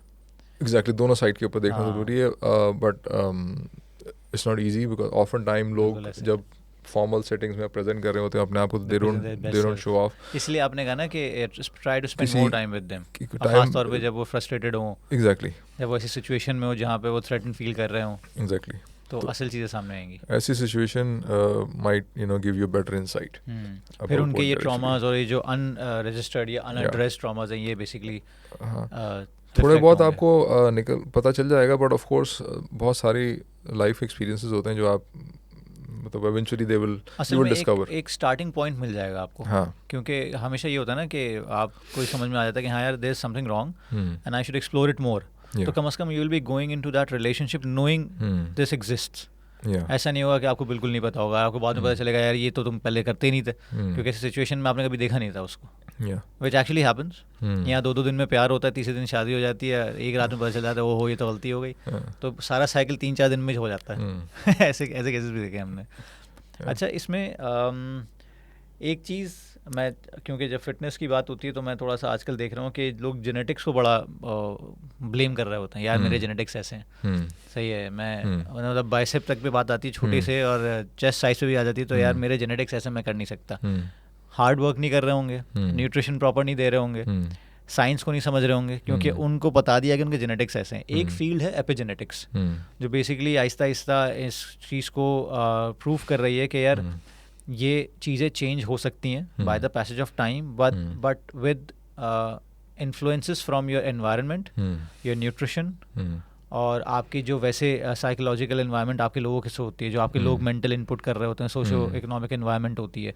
ये तीनों चारों चीज़ें, और फिर एनवायरनमेंट खासतौर पे जो पोल्यूशन वगैरह है, जो आपकी फिजिकल एनवायरनमेंट है, ये सब चीज़ें आती हैं एपिजेनेटिक्स के केस में. और ये अफेक्ट करती हैं आपके जेनेटिकल मेकअप को। तो ये नर्चर और नर्चर वाला ही मामला आते हैं इसमें। तो आप इसको किस तरह देखते हैं कि जो हम डिप्रेशन की बात कर रहे हैं, ये एपिजेनेटिक्स और ख़ास तौर पे न्यूट्रिशन में थोड़ा सा फिटनेस की तरफ भी लेकर आऊँगा आपको, कि जितनी आपकी स्टडीज़ हैं एक होलिस्टिक हेल्थ के मामले में, हमारा न्यूट्रिशन, हमारा साइकोलॉजिकल एनवायरनमेंट और ये जो वर्किंग आउट है, गोइंग थ्रू द स्ट्रेस, जो बॉडी गोज थ्रू स्ट्रेस, ये किस तरह हेल्प करता है आपको to fight that depression and stress वगैरह? तो मतलब if you are asking this question कि क्या जेनेटिकली हम बिल्कुल लॉक हुए हुए होते हैं, तो obviously the answer is no. ठीक है, तो जीन्स काफ़ी हद तक चीज़ें डिटर्मिन कर रहे होते हैं of course, but genes is not के पत्थर पे लकीर हो गया और वो चेंज नहीं हो सकता, but it takes time. It will take some lots of mindful intervention and effort, और ऑल्सो रियलाइजेशन के आपका जो पास्ट बैगेज है वो कहाँ पर लेके जा रहा है, आपको ड्रैग कर रहा है, and you have to become mindful of that experience. तो उसमें ऑफन टाइम आई रिकमेंड कि आप बैठ के ये रियलाइज़ करें कि या you try to pay attention के to what extent your body is connected to the present moment, और जो कुछ भी फील कर रहे हैं इंटरनली आप, वो कहाँ से आ रहा है? Is it coming from the present moment, और इट इज़ कमिंग फ्रॉम, और it is not making sense at all? Is it from the past, और इट इज़ ऑल्सो पॉसिबल कि आपको खुद समझ में नहीं आ रहा होगा कि आपकी बॉडी जो फील करी वो क्यों फील कर रही है, and particularly if it is persistent. But what happens कि जब आप when you pay attention to that, तो eventually over the period of time your mind synchronize all of these experiences। Aahista Aahista जो पास का जो कंटेंट है वो डाइजेस्ट होके वो your consciousness is fully in the present moment eventually over the period of time। अच्छा, आपका जो nervous system responding to all of those times simultaneously, और आपका जो एंडोक्राइन सिस्टम है वो भी उसी के हिसाब से रिस्पॉन्ड कर रहा होता है। इवेंचुअली अगर आप कंटिन्यूसली एक सर्टन रिस्पॉन्स क्रिएट कर रहे हैं, मिसाल के तौर पे यू आर, आपकी नेचर में आ गया कि यार मुझे अभी जिम वाली एग्जांपल दी आपने कि जी मेरा जो जेनेटिकली मैं ऐसा हो गया हूँ, तो इट इज़ ऑल्सो पॉसिबल कि आपका पॉस्चर एक सर्टन उसमें आ जाए। Why? Because you are trying to unconsciously protect yourself from some kind of a blow. Peter Levine ने एक सोल्जर का इंटरव्यू लिया अपने एक मतलब ही वाज टेकिंग कोई सेशन हो रहा था जिसमें he was with a soldier, and soldier का पोस्चर पे उसने कहा you pay attention to your posture, how you are sitting right now. अगर आप अपने आप को स्क्वीज कर रहे हैं तो इसका मतलब है कि your system is trying to protect yourself, protect you from something, some danger that you are perceiving that is not there right now.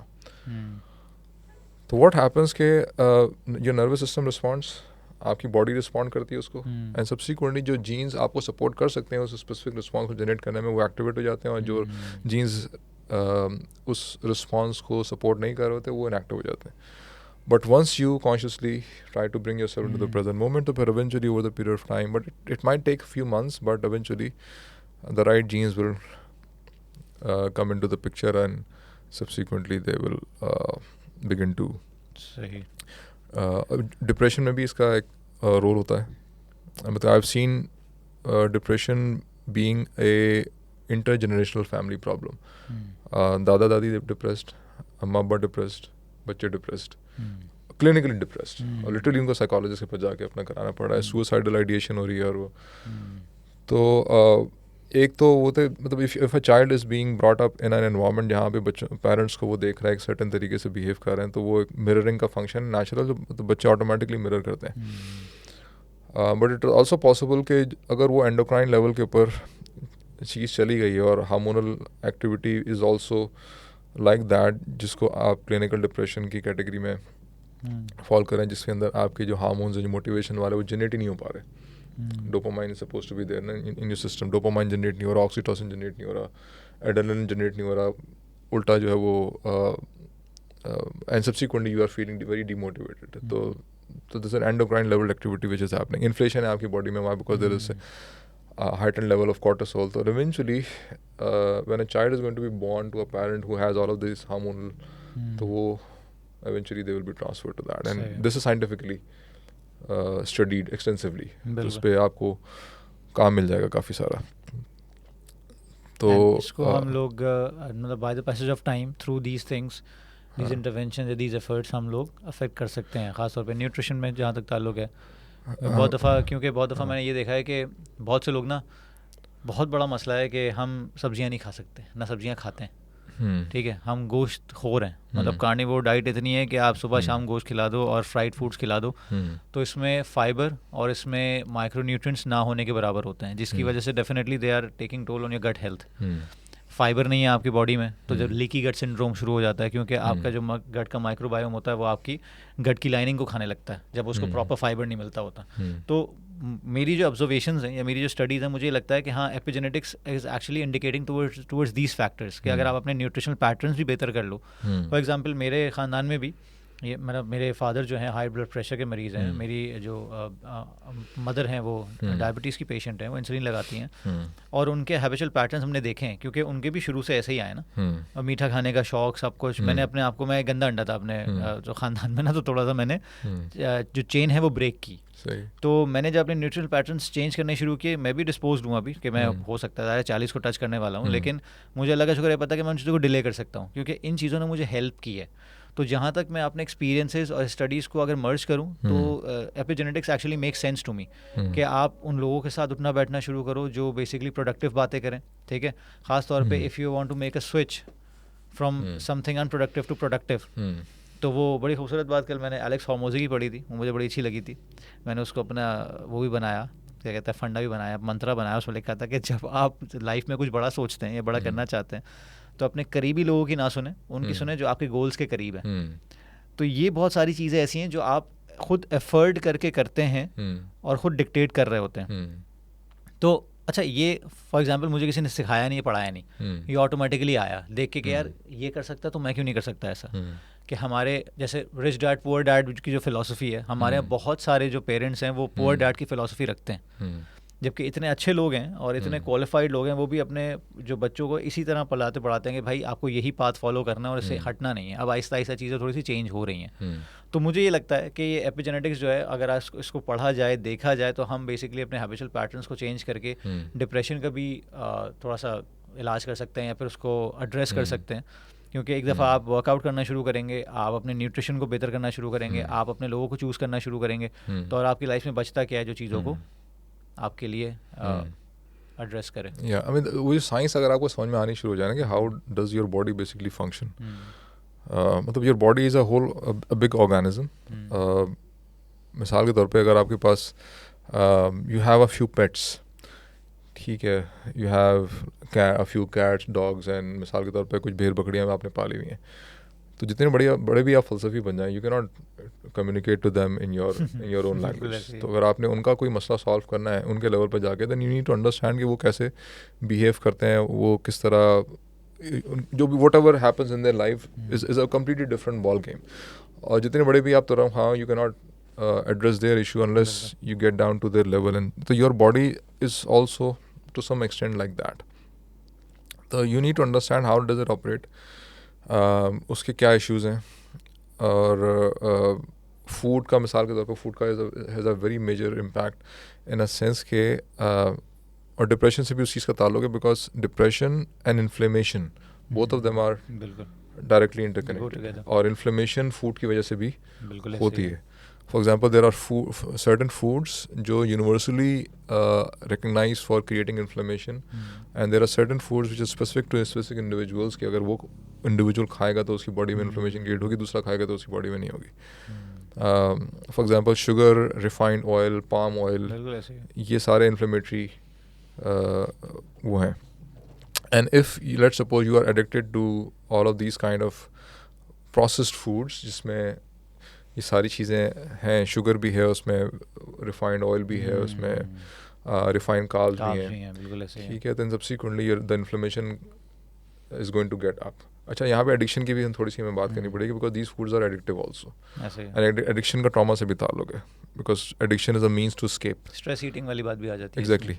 तो अगर आपके सिस्टम में स्ट्रेस स्टक हुआ हुआ है, your system has trauma inside of it, then subsequently there will be a natural urge to escape that discomfort, and immediate quick relief मिल जाता है आपको if you are eating junk food मिसाल के तौर पर. That is why it become addictive also, because it is giving you, but at the end of the day it gives you inflammation, and inflammation adds to your depression, इसमें there are scientific studies which are both of them, मतलब एक doctor ने ये भी experiment किया कि उसने अपने डिप्रेशन के मरीज़ को, साइकेट्रिस्ट ने इनफैक्ट अपने डिप्रेशन के मरीज़ को एंटी इन्फ्लेमेटरी ट्राई करके देखी for a few, I am not recommending by the way, जो भी देख रहा है वो एंटी इन्फ्लेमेटरी ना खाना शुरू कर दे, एंड इट टर्न्ड आउट कि कुछ ना कुछ उसको फ़ायदा हो रहा है. बट इंस्टेड ऑफ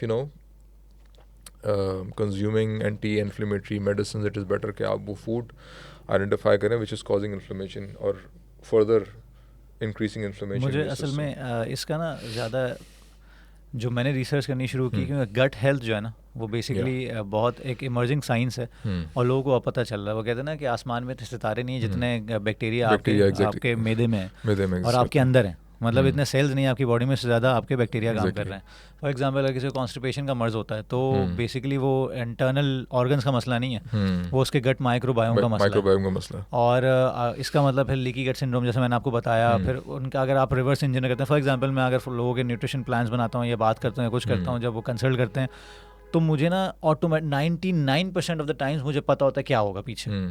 तो I don't have to dig deeper into this. मैं सिर्फ ये पूछता भी नहीं हूँ आप ये करते हो, आप ये करते हो, आप ये करते हो, आप ये बोला हाँ बिल्कुल ऐसे होता है, बिल्कुल ऐसे होता है. ये एक पैटर्न है, क्योंकि ये चलता आ रहा है, मेरे घर में भी होता है, इसलिए मैं किसी को बोल नहीं सकता, क्योंकि मैं घर की मुर्गी दाल बराबर होती है. फॉर एग्जांपल मेरा भाई मुझसे बोलता है डाइट प्लान बना दे यार, मतलब भाई ये कर ले, और यार ये मुझसे नहीं होता. सही है, तो एक हैबिचुअल पैटर्न है जो चल रहा है. इसलिए मुझे लगता है कि हाँ यार ये बड़ी इंपॉर्टेंट चीज़ है. और ये फिलोसफिकल क्वेश्चन भी अब रेज होने लगा है कि यार हमारी जो एग्जिस्टेंस है उसका मकसद क्या, ये बैक्टीरिया की ट्रांसपोर्टेशन है क्या, क्योंकि इतने सारे हैं ये. Well, there are more bacterias in your body than you have cells. मतलब आपके cells कम है और उनकी तादाद भी ट्रिलियंस में कहते हैं. मतलब कहते हैं ना कि आप वो फिलोसफिकल एक पता नहीं किससे बात हो रही थी मेरी, कि आप अंदर झांकें तो आपको पता चलेगा अंदर कितनी कायनातें हैं, बाहर तो आप छोड़ ही दो. Exactly. आपके गट में न्यूरॉन्स होते हैं and your these bacterias create serotonin और eventually your mood is dependent on the serotonin that they are producing. और बहुत सारी आपकी जो behavioral issues हैं they are because कि वो bacteria wants you to do certain things, eat certain things, ताकि उनकी जो activity एक certain तो आप सोचें ना कि ये basically आपके अंदर पूरी कॉलोनी है. You're a part zombie basically. बिल्कुल ऐसे ही है in a sense. तो इसलिए मैं ये एपिजेनेटिक्स, जेनेटिक्स और ये खासतौर पर गट हेल्थ वगैरह, क्योंकि आहिस्ता आहिस्ता जितना डिग डीपर कर रहे हैं तो बंदे को अब सेम आप जो जैसे आपने कहा ना कि साइंस का पता होना चाहिए. आपको बिल्कुल सुपरफिशियली नहीं होता कि भाई ये खा लो, ये खाने से हो जाएगा, वो हो जाएगा. फॉर एग्जांपल अगर हम ग्रीक योगर्ट की बात करते हैं तो ग्रीक योगर्ट बेसिकली प्रोबायोटिक है. तो प्रीबायोटिक प्रोबायोटिक का फ़र्क क्या है, आपके गट हेल्थ के लिए क्या नेसेसरी है, तो लोगों को पता ही नहीं होता. फिर मूड पे बड़ा अच्छा इस पर फ़र्क पड़ता है. मैं एक बुक पढ़ रहा था, फूड विजडम या विजडम ऑफ फूड्स करके कुछ है, मुझे ऑथर का नाम याद नहीं आ रहा. एक बड़ी खूबसूरत बात मुझे स्टक कर गई. उसमें लिखा था कि कभी आप नोट करें कि आपको कोई फूड से एलर्जी है या फिर आपको फूड को आपका स्टमक डाइजेस्ट नहीं करता है या एक्सेप्ट नहीं करता है, लेकिन आप अपने दोस्तों के साथ, प्यारों के साथ किसी पिकनिक पे गए हुए हैं और आप फुल अच्छे मूड में हैं, इतना ज़बरदस्त मूड आपका कभी नहीं हुआ, बेहतरीन एनवायरनमेंट है, ग्रीनरी है, सब कुछ है, आप एंजॉय कर रहे हैं और आपने वो फूड खा लिया और पता भी नहीं चलेगा. exactly. सही है, वो हजम भी हो जाएगा, सब कुछ सही हो जाएगा. लेकिन अगर आप एक नॉर्मल अपनी लाइफ में है जो स्ट्रेस्ड आउट है, सब कुछ है, अब आपको कोई ऐसा स्ट्रेस आ गया, काम का स्ट्रेस है या फैमिली का स्ट्रेस है, और आपने वो फूड खा लिया जो रोज़ आप इसी वक्त रोज़ वो फूड खाते हैं, लेकिन अभी आपकी जो मेंटल स्टेट है वो इस काबिल नहीं है, तो आपको वो भी बदहजमी कर जाएगा, ये फूड पॉइजनिंग कर जाएगा. तो ये भी आपका एक फूड मूड कनेक्शन जिसे कहते हैं आप, और आपका जो माइंड और गट कनेक्शन कहते हैं, ये भी बेसिकली जब भी तो आपके जो गट है उसको सेकंड ब्रेन कहा जाता है. एग्जैक्टली ऐसे ही है. अच्छा मुझे बताएं कि इसको मैं सब चीज़ों को अगर सम करूं, क्योंकि हमारे पास सबसे बड़ा मसला जो है ना अभी इकोनॉमिक, सोशियो इकोनॉमिक कंडीशन का है. सोशियोलॉजी की काफ़ी हमने बात कर ली, सोशल किस तरह हमारा जो एक सारा जो कहते हैं ना कि फैब्रिक है, क्या क्या मसले हमारे साथ हैं. हमने स्पाउस की बात की, फ्रेंड सर्कल्स की बात की, पेरेंटिंग की बात की, लेकिन ये सारा बॉयल डाउन टू एंटरप्रेन्योरशिप या मनी माइंडसेट, क्योंकि at the end of the day we have to make our ends meet, जिसकी वजह से हर कोई भाग दौड़ में लगा हुआ है. सही है. हर कोई कहते हैं ना कि उर्दू के वो कराची हर कोई एक दूसरे को चेप रहा है, मतलब एक ऑफर बना रहा है और कोर्सेज बना रहे हैं, सब कुछ कर रहे हैं, जिसकी बेसिस पे लोग आपस में लड़ना भी शुरू हो गए. कुछ लोग आ गए मार्केट में, कहे मैं फ्री बचूंगा. कुछ लोग बोल रहे हैं अच्छा मुझे ये दिखता है कि यार आप जितना भी फ्री बेच दो, जो फ्री राइडर्स हैं ना उनको प्रीमियम चीज़ें भी अपनी फ्री में चाहिए होंगी, और जो प्रीमियम नहीं बेचेंगे वो क्या करेंगे, और जब प्रीमियम नहीं बेचेंगे तो वो एंटरप्रेन्योरशिप कैसे, एंटरप्रेन्योर कैसे बनेंगे, डिफरेंशिएट कैसे करेंगे अपनी ऑफरिंग्स को. तो ये बहुत सारा एक ना कबाड़ बना हुआ है. हाँ, खिचड़ी बनी हुई है कि यार आप करना क्या चाह रहे हो बेसिकली. मतलब हमारा मनी माइंडसेट ऐसा है कि फॉर एग्जांपल मैंने बोला एक बंदे को कि यार वो उसको पैसे दे देना बेगम को, तो हमारे अब्बा ने कहा कि हम क्यों देंगे उसको पैसे, क्योंकि हमारा कज़न है वो, तो हम क्यों देंगे उसके पैसे, घर का काम है। तो मैंने कहा अब्बा पैसे बनते हैं, ये भी नहीं, कुछ अर्से पहले की बात है। तो अच्छा ये मेरे से, मैं सिर्फ अपने अब्बा पे इसलिए रखूँगा, किसी और के अब्बा पे रखूँगा ना, बोलेंगे यार ऐसी बात कर रहा है। ये हम सबके घरों में है, क्योंकि हमें लगता है कि अगर कोई हमारा काम कर रहा है और हमारे सर्कल ऑफ इन्फ्लुएंस में है तो उसको पैसे चार्ज नहीं करने चाहिए। तो इस माशरे में, और अगर आप प्रीमियम चार्ज कर लो तो इतना क्यों चार्ज कर रहे हो। नाइकी के पैसे देते हुए हमें जान नहीं निकलेगी, लेकिन एक नॉर्मल मोची अगर हमसे पैसे मांगे हमारी जान निकल जाती है। तो ये बहुत सारे मसले हैं हमारे पास। तो ये जो सारी चीज़ें हैं, ये डिप्रेसिव इंक्लिनेशंस हैं, ये स्ट्रेस है, एंग्जाइटी, आपको नहीं लगता कि हमारी मनी माइंडसेट और हमारी एंटरप्रेन्योरशिप की जो वैल्यूज़ हैं वो मिसअलाइंड है? इसमें आई थिंक जो फोमो वाला जो एंगल आपने डिस्कस किया था ना पहले, उसको भी थोड़ा सा कनेक्ट करना चाहिए यहाँ पे, because how much should I earn eight the end of the day, because that is determined by the मतलब मेरे अगर जहन में है कि हाँ भाई मुझे 3 लाख रुपए मुझे महीने के खर्च करना है, बिकॉज मैं ये सारी चीज़ें मुझे परचेज़ करनी है फॉर माई सर्वाइवल। तो end of course I would be struggling कि यार मैं किसी तरह 3 लाख रुपए कमा लूँ। तो yes of course, and eventually if I am not able to make this much amount of money, और मैंने अपनी सेल्फ रिस्पेक्ट को भी अटैच कर लिया उसके साथ, तो फिर ऑफ कोर्स बंदा डिप्रेस भी होगा eight the end of the day. तो क्वेश्चन इज कि आप क्या कर रहे हैं, मतलब आप अपना जो लाइफ स्टाइल है उसको आपने अपनी इनकम के साथ किया हुआ है, या फिर it is the other way around. Because अगर वो उल्टा है, मतलब अगर आपके एक्सपेंसेस ड्राइव करें आपकी इनकम को, because your income is going to go up and down, you don't know कि वो कहाँ जाएगी।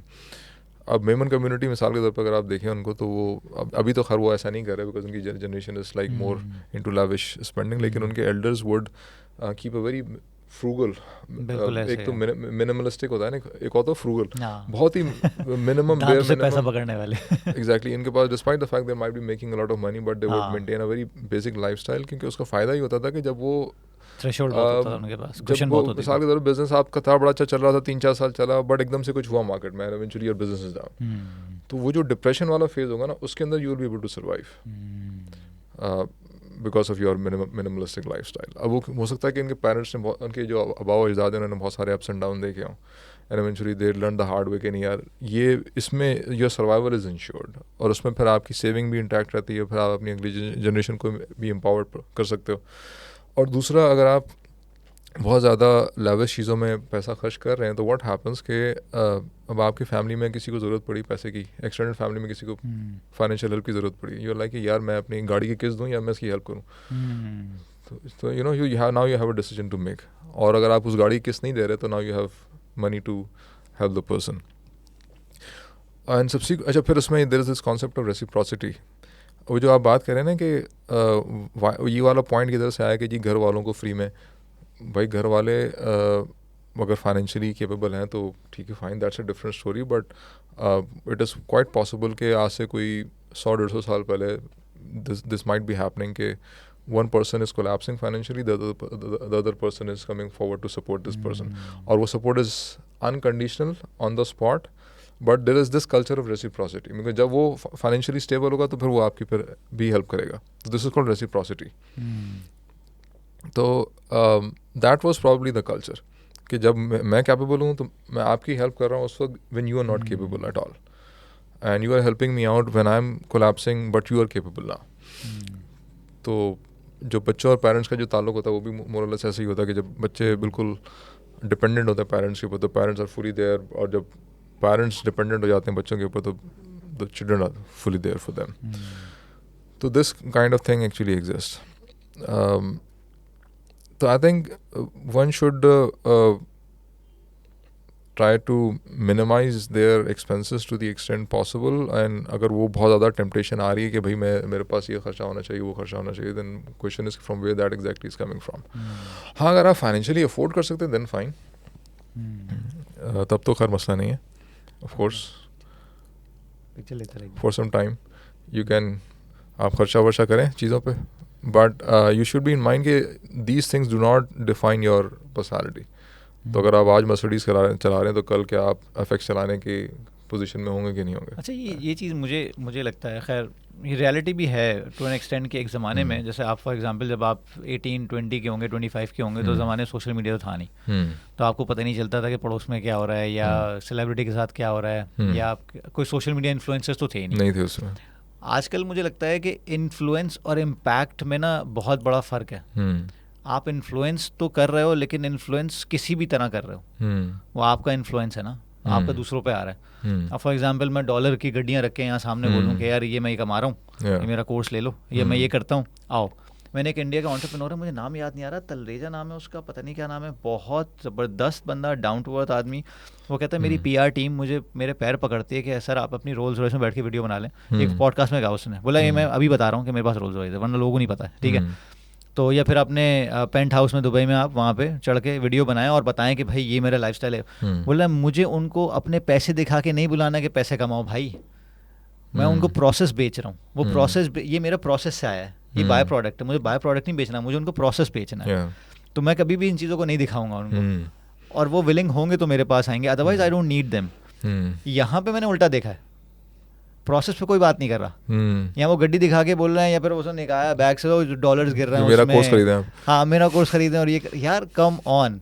तो ये मुझे लग रहा है कि यहाँ पे मनी वैल्यू ना थोड़ी सी स्क्रू हो रही है, कि आप बाय प्रोडक्ट दिखा के बेसिकली लोगों को बोल रहे हो, आप एथिक्स नहीं सिखा रहे, वर्क एथिक नहीं सिखा रहे हैं, आपको स्किल डेवलपमेंट की बात नहीं कर रहा है, आपको एक सोसाइटी में कंट्रीब्यूशन की बात नहीं कर रहा है. तो आप इन्फ्लुएंस तो कर रहे हो in any way possible, in your way, लेकिन आप कोई इम्पैक्ट लेके नहीं आ रहा है, कोई पॉजिटिव इम्पैक्ट कि हाँ यार बंदा ये बोले कि हाँ मैंने कुछ नया सीखा. For example when I talk to people like, जिनसे मैं यासिर भाई आपने देखा होगा, यासिर भाई के साथ मैं टॉक करता हूँ, या मैं मुस्तफ़ा मिर्चा वाला के साथ मैंने एक दो पॉडकास्ट किए हैं.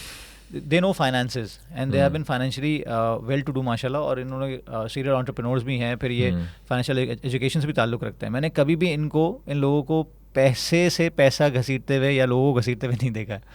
लेकिन यहाँ पे जो इन्फ्लुएंसर्स हैं वो इस तरह की बातें कर रहे हैं.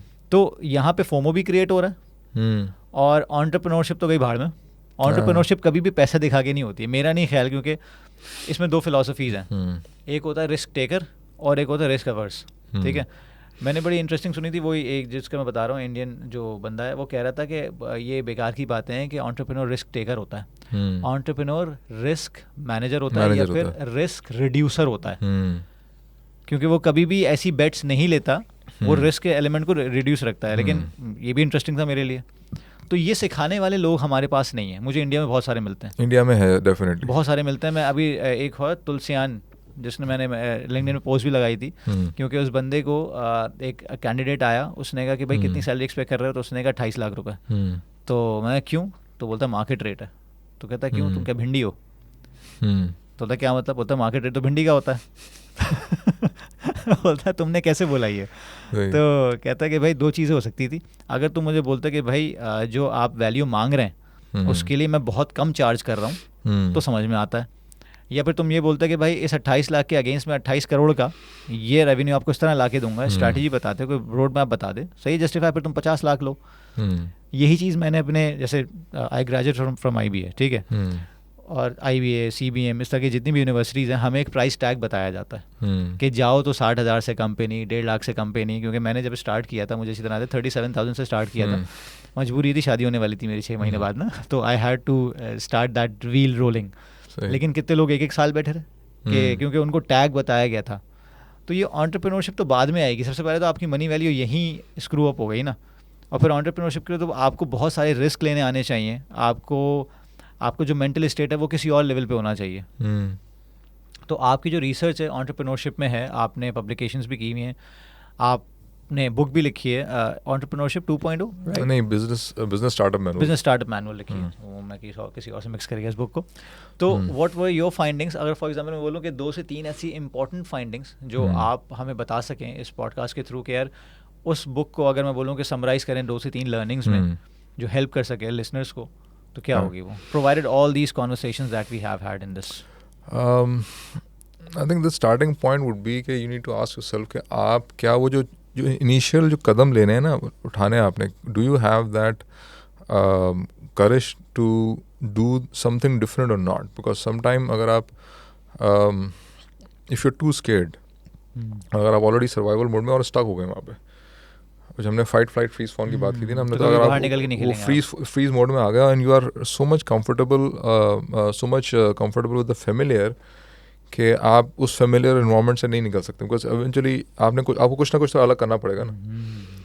और and if you are stuck in that fear वाला mindset then subsequently you will not be able to do that. अगर थोड़ा सा अगर आप पुश करेंगे भी अपने आप को, तो first you need to sit down with yourself and see कि आपकी जो इंटरनल स्टेट है वो कहाँ पर है। अच्छा, अब now if you are feeling calm, तो उसके अंदर देयर आर सर्टेन थिंग्स।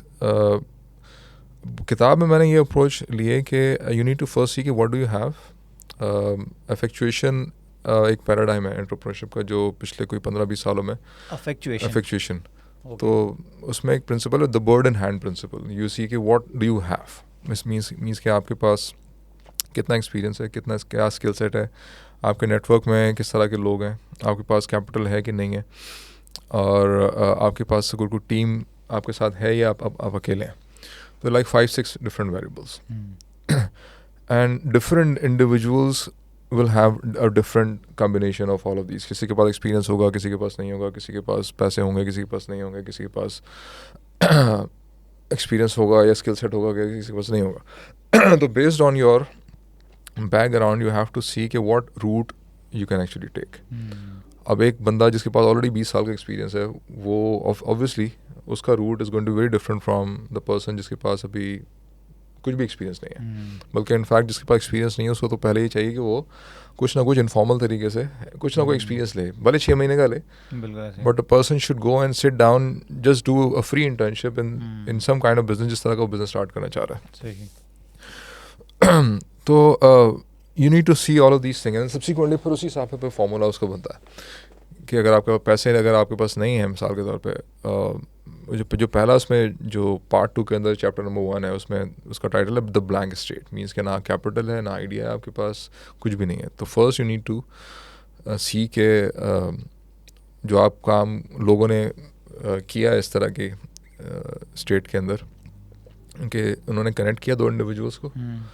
एक के पास गाड़ी नहीं थी, दूसरे के पास गाड़ी थी, इसने बेचनी थी, तो उसने कनेक्ट किया और अपना कमीशन रख लिया बीच में, and he started something like that. तो ये ब्रोकरी, सो कहते हैं ब्रोकरी, 2 लोगों को कनेक्ट करके आपने बीच में अपना मार्जिन रखना शुरू कर दिया। अच्छा, अब let's suppose you have some experience. अगर आपका एक्सपीरियंस है तो डेफिनेटली नेटवर्क भी होगा आपके पास।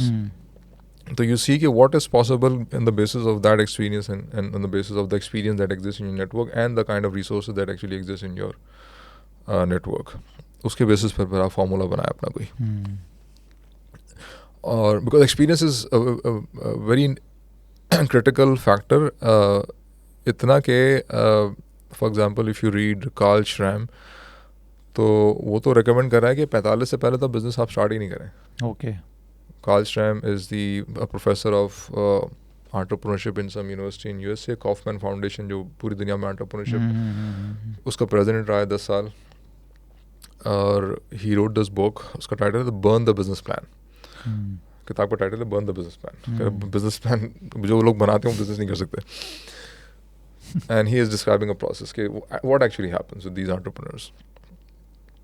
तो उसने एक बात एम्फसाइज की किताब में कि जो सक्सेसफुल एंटरप्रेन्योर्स हैं उनकी जो एज ब्रैकेट है दैट्स अराउंड 42 to 46-47। यही बात I have read at multiple different other sources. HBR में एक आर्टिकल है, वो भी 45 का नंबर, वहाँ पे भी एम्फसाइज कर रहे हैं। फिर वर्ल्ड इकोनॉमिक फोरम पे एक आर्टिकल था। तो there are like 4-5 different sources which I have come across, all of them are saying के योर एक्सपीरियंस, जब आप 45 के होते हैं ना, certain things, few interesting things happens. आप मिड लाइफ क्राइसिस से निकल चुके हैं, आपका एक्सपीरियंस है, आपके पास सेविंग्स हैं, कुछ हो सकता है सेविंग्स हो, आपका नेटवर्क है, आपकी मार्केट में कुछ क्रेडिबिलिटी है, आपको पता है कि मार्केट में कहाँ पे गैप्स एग्जिस्ट कर रहे हैं on the basis of your experience. और फिर सब्सिक्वेंटली इन सारी चीज़ों को सामने रखते हुए यू कैन डू समथिंग। जो 20 साल का बेचारा बच्चा है, उसको अभी अनलेस के मतलब जिस तरह मेमन कम्युनिटी में होता है ना, 15 साल का बच्चा है, उन्होंने चलो भाई, unfortunately this is not happening any more in their community. जितनी मेरी इंटरेक्शन हुई थोड़ी बहुत, मेमन कम्युनिटी के बच्चे ही कह रहे हैं कि हमें इस तरह अब हम नहीं कर रहे। पिछली जनरेशन में ऐसा हो रहा था। अब 13-14 साल की एज में अगर कोई बच्चा दुकान पे जाके बैठ रहा है तो 23-24 साल की एज तक पहुँचते उसका 10 साल का एक्सपीरियंस है. तो that's very very much valuable. और अगर आपका एक्सपीरियंस नहीं है तो you just like that 13-year-old boy जिसको अभी इसने स्टार्ट किया. तो this is very critical in this sense. तो अब ये मैंने जो किताब का जो पूरा स्ट्रक्चर रखा है वो इसी उसके ऊपर बिल्ड किया है. उसके अंदर ये वाला जो फैक्टर है ना, बल्कि इनफैक्ट जो फाउंडर है उसका क्या नाम है गूगल का, ही वाज, उसकी मैं छोटी सी क्लिप देख रहा था तो उसके अंदर forgetting his name, Larry Page. तो he was talking exactly the same thing. कह रहा था कि अगर आप कोई उसके पास इन्वेस्टमेंट के लिए अब लोग आते हैं, वो कहता है मुझे भैया ऑफिस दिखाओ. अगर ऑफिस में थोड़ी सी भी लेविश नजर आती है ना तो बोलता है चलो भाई sorry thank you very much I am not going to deal. Makes total sense. कह रहा है कि जब मैंने जब स्टार्ट किया था, मैंने was the founder of Google, तो मेरी जो टेबल थी that was basically a door को उन्होंने किसी चीज़ पे रख दिया था, वो मेरी टेबल हो गई थी. कहीं कोने में मैं कहीं बैठा हुआ था कहीं पे. अगर ये फेज अगर आप नहीं गुजार सकते ना, and if you are focusing on शशके, तो फिर आप नहीं कर सकते धंधा. नहीं, आपने ये वाली बुक पढ़नी पड़ेगी, burn the businessman. Interesting, sound interesting. तो आप मुझे बताएं कि इसको अगर हम कंक्लूड करें तो बातें तो बहुत सारी हैं और हम रात तक बैठ सकते हैं, लेकिन हमें कहीं ना कहीं इसको कंक्लूड करना है. तो सबसे बेहतरीन जो मुझे एक क्वेश्चन समझ में आ रहा है, जो मैं अभी तक आपसे कॉन्वर्सेशन हुई है और वो थोड़ी बहुत चीज़ें मुझे इंस्पायर की हैं, वो डेफिनेटली हर इंसान का मुताला होता है, हर इंसान का एक्सपीरियंस होता है. तो मैं अगर ये चाहूँ कि एक लेवल ऑफ थॉट हमारा इन्हांस करने के लिए लिसनर्स को और मुझे सर्टन बुक्स 3 to 5 बुक्स ऐसी जो we should start reading and we should get hold of, we should consider giving them a read, तो वो कौन सी बुक्स होनी चाहिए, या फिर ऑथर्स कोई ये तकरीबन ऑलमोस्ट डेली बेसिस पे लोग मुझसे सवाल पूछ रहे होते हैं. और मैं सबसे पहले इनसे पूछता हूँ what exactly is that burning question that you have in your mind. Self awareness for example. Self awareness, अगर हम आज के टॉपिक के बारे में स्टार्ट करेंगे, डिप्रेशन हो गया, सेल्फ अवेयरनेस हो गई. सेल्फ अवेयरनेस के रिचर्ड श्वार्ट्ज का काम बड़ा इंटरेस्टिंग है in this sense. No bad parts के नाम से इसकी किताब है. एक और किताब वो थोड़ी टेक्निकल है, उसको भी आप पढ़ सकते हैं. No bad parts is more written in a layman's language. Jung का भी काम है, but Jung is bit more technical. Undiscovered self के नाम से किताब है. That is quite interesting. मतलब निस्बतन आसानी से समझ में आ सकती है दिस पर्टिकुलर बुक, क्योंकि दूसरी राइटिंग्स हैं यूंग की, they are too technical. Gabor Mate की किताब is quite interesting. I highly recommend people to read that, the myth of the normal. Okay, the myth of the normal, but it's very interesting title. Depression को भी उसने उससे connect किया है कि मतलब डिप्रेशन या कोई भी मेंटल इलनेस, जिसको आप मेंटल इलनेस अभी आप बोल रहे हैं, this is basically a normal response to an abnormal life condition that you are experiencing. और उसमें इसी कॉन्टेक्स्ट में बहुत सारी चीज़ों से एक्सप्लेन किए. अच्छा, नीड्स, ह्यूमन नीड्स की समझ is very I think critical. और interestingly I haven't found a single book that might cover all different aspects. तो मैंने भी कुछ अर्सा पर ये किया, 1-1.5 साल पहले कि एक आर्टिकल मैंने लिखा कि व्हाट आर आवर नीड्स, और उसमें एक लिस्ट है नीड्स की, और हर पॉइंट के साथ एक रेफरेंस आ गया. ओके. तो उसमें तकरीबन मेरे ख्याल है कोई 30-35 के करीब रेफरेंसेस आए. बिकॉज बहुत सारी नीड्स हैं इंसानों की जो अलग अलग लोगों ने अलग अलग जगहों पे डिस्कस की हुई हैं. Because self awareness is basically understanding your own needs. कि आपको एक कुछ फीलिंग आ रही है कि यार समथिंग इज मिसिंग, तो what exactly is the need. हो सकता है कि आपने खाना नहीं खाया हो जब आपको भूख लगी. एक बुक है, काफ़ी सुना है मैंने उसके बारे में, I think I should read that, maps of meaning by Jordan Peterson. मैं नहीं बताया था आपको. हाँ, आपने ही बताया था, और मैं खुर्रम इलाही से ही पूछा था मैंने, तो उसने बताया था यार that's a very good book, I am considering giving that. Too difficult, पढ़ सकते हैं बट टू डिफिकल्ट. उससे पहले I think he just following what Eric Neumann wrote in his book, जिसका टाइटल है the origin and history of consciousness. Because अगर आपने पहले वो पढ़ी हुई है ना, तो जॉर्डन पीटरसन की किताब में कोई बहुत अनयूजुअल कोई बात नहीं लगेगी आपको. ओके. कुछ चीज़ें उसने ऐड की है उसके अंदर ऑफ कोर्स, बट कुछ उसने डायग्राम्स भी बना के चीज़ों को एक्सप्लेन कर रहा है. और रेफरेंसेस भी उसने एरिक न्यूमैन को भी लिया. Eric Neumann is a primary reference in Jordan Peterson book. और उसके अलावा मर्सी एलाइड भी है उसमें. There are a lot more citations जिनको वो यूज़ करके अपना आर्गूमेंट बिल्ड कर रहा है. But it's too difficult. मैंने बीच में बहुत सारा पोर्शन स्किप किया जिसमें वो mythologies की एग्जांपल दे रहा है. वो अब जो टेक्निकल डिटेल्स है mythologies की, you might not have to read that, you can directly jump to the conclusion part of that. आप पढ़ सकते हैं of course if you can digest. What's your take on Robert Greene? Robert Greene को नहीं पढ़ा मैंने अभी तक. रॉबर्ट ग्रीन की मैंने लोग बड़ा डेविलिश बुक कहते हैं उसको, that 48 laws of power. I read that in 2013 and 14. मैंने थोड़ा सा उसको सुपरफिशियली देखा था तो मुझे आई डोंट नो जिस पेज को मैंने पढ़ा मुझे बहुत डेप्थ नहीं नजर आई, तो मुझे मोटिवेशन नहीं हुआ मुझे ज़्यादा मजीद. हाँ डेफिनेटली जो डेप्थ आप ढूंढ रहे हो डेफिनेटली वो तो नहीं होगी, लेकिन एक ले मैन के लिए ना वो एक बड़ी डीप बुक है अगर देखा जाए, क्योंकि हमारा लेवल जो कॉन्शियसनेस है वो खासतौर पे हमारा लेवल ऑफ रीडिंग जो है, जो पेरूजल है, वो इतना तो स्ट्रॉन्ग है नहीं. मैं तो कहता हूँ लोगों को कम से कम बेसिक बुक्स तो रीड करना शुरू करो, वो भी नहीं है लोगों के अंदर. क्योंकि लोगों को तो ये 1 मिनट की रील दिखा दो या आधे 30 मिनट में समझा, 30 सेकंड में समझा दो. हमारे तो एक वर्कआउट भी होता तो बोलते हैं बस ये बता दे कैसे करना है, क्या लाइन. लोगों से मोबाइल छीनने पड़ेंगे. हाँ तो ये सारा सीन है. चलें उमर भाई, thank you very much again. और अच्छा इससे पहले मुझे बताएं कोई क्वेश्चन, कोई आपके जहन में कोई ऐसी चीज़ या किसी एंड नोट पे करना चाह रहे हो, कोई आपके जहन में वो कैसा होना चाहिए तो मुझे बता दें. नहीं फ़िलहाल तो नहीं. ऐसे एक बीच में पॉइंट था वो रह गया था. मैं उस पर थोड़ा सा बात कर लूँ, उस पर फिर आप देख लीजिएगा उसको ऐड करना है कि नहीं करना. उसमें हम डिप्रेशन पे जब हम बात कर रहे थे और ख़ास तौर पे जब हम एपिजेनेटिक्स की भी थोड़ी सी हमने बात की थी, उसमें बहुत सारे हमारे बिहेवियरल पैटर्न जो हमारे एंसेस्टर्स की तरफ से आ रहे होते हैं ना, which are transferred through genetics. Often time हमें वो समझ में नहीं आ रहा था कि why the hell I'm behaving. And अब कार्ल जंग used to say, मुझे बाद में उसकी समझ में आएगी what exactly he's trying to say, कि we need to make peace with the dead. Your मिसाल फॉर एग्जांपल सब कॉन्टिनेंट में अगर आपका ब्रॉट अप हुआ है तो आपके एंसेस्टर्स ने पार्टीशन का एक एक्सपीरियंस था उनका. उससे पहले ब्रिटिश के रूल में वो रह रहे थे वहाँ पे. तकरीबन पिछले कोई 100-150-200 साल में अगर आप जाएँ तो approximately 35 famines your ancestors have experienced. Famines. So your genetic makeover has completely shifted because of all of those experiences. तो it is entirely possible कि आपके सिस्टम में ऐसी cravings हो रही हों, ऐसी reactions आ रहे हों, and you're like, why the hell I'm reacting and behaving in a particular way? It is because your genetics has been transformed in a. अब अगर आपने अपने आप को जज करना शुरू किया तो it's only going to make things worse.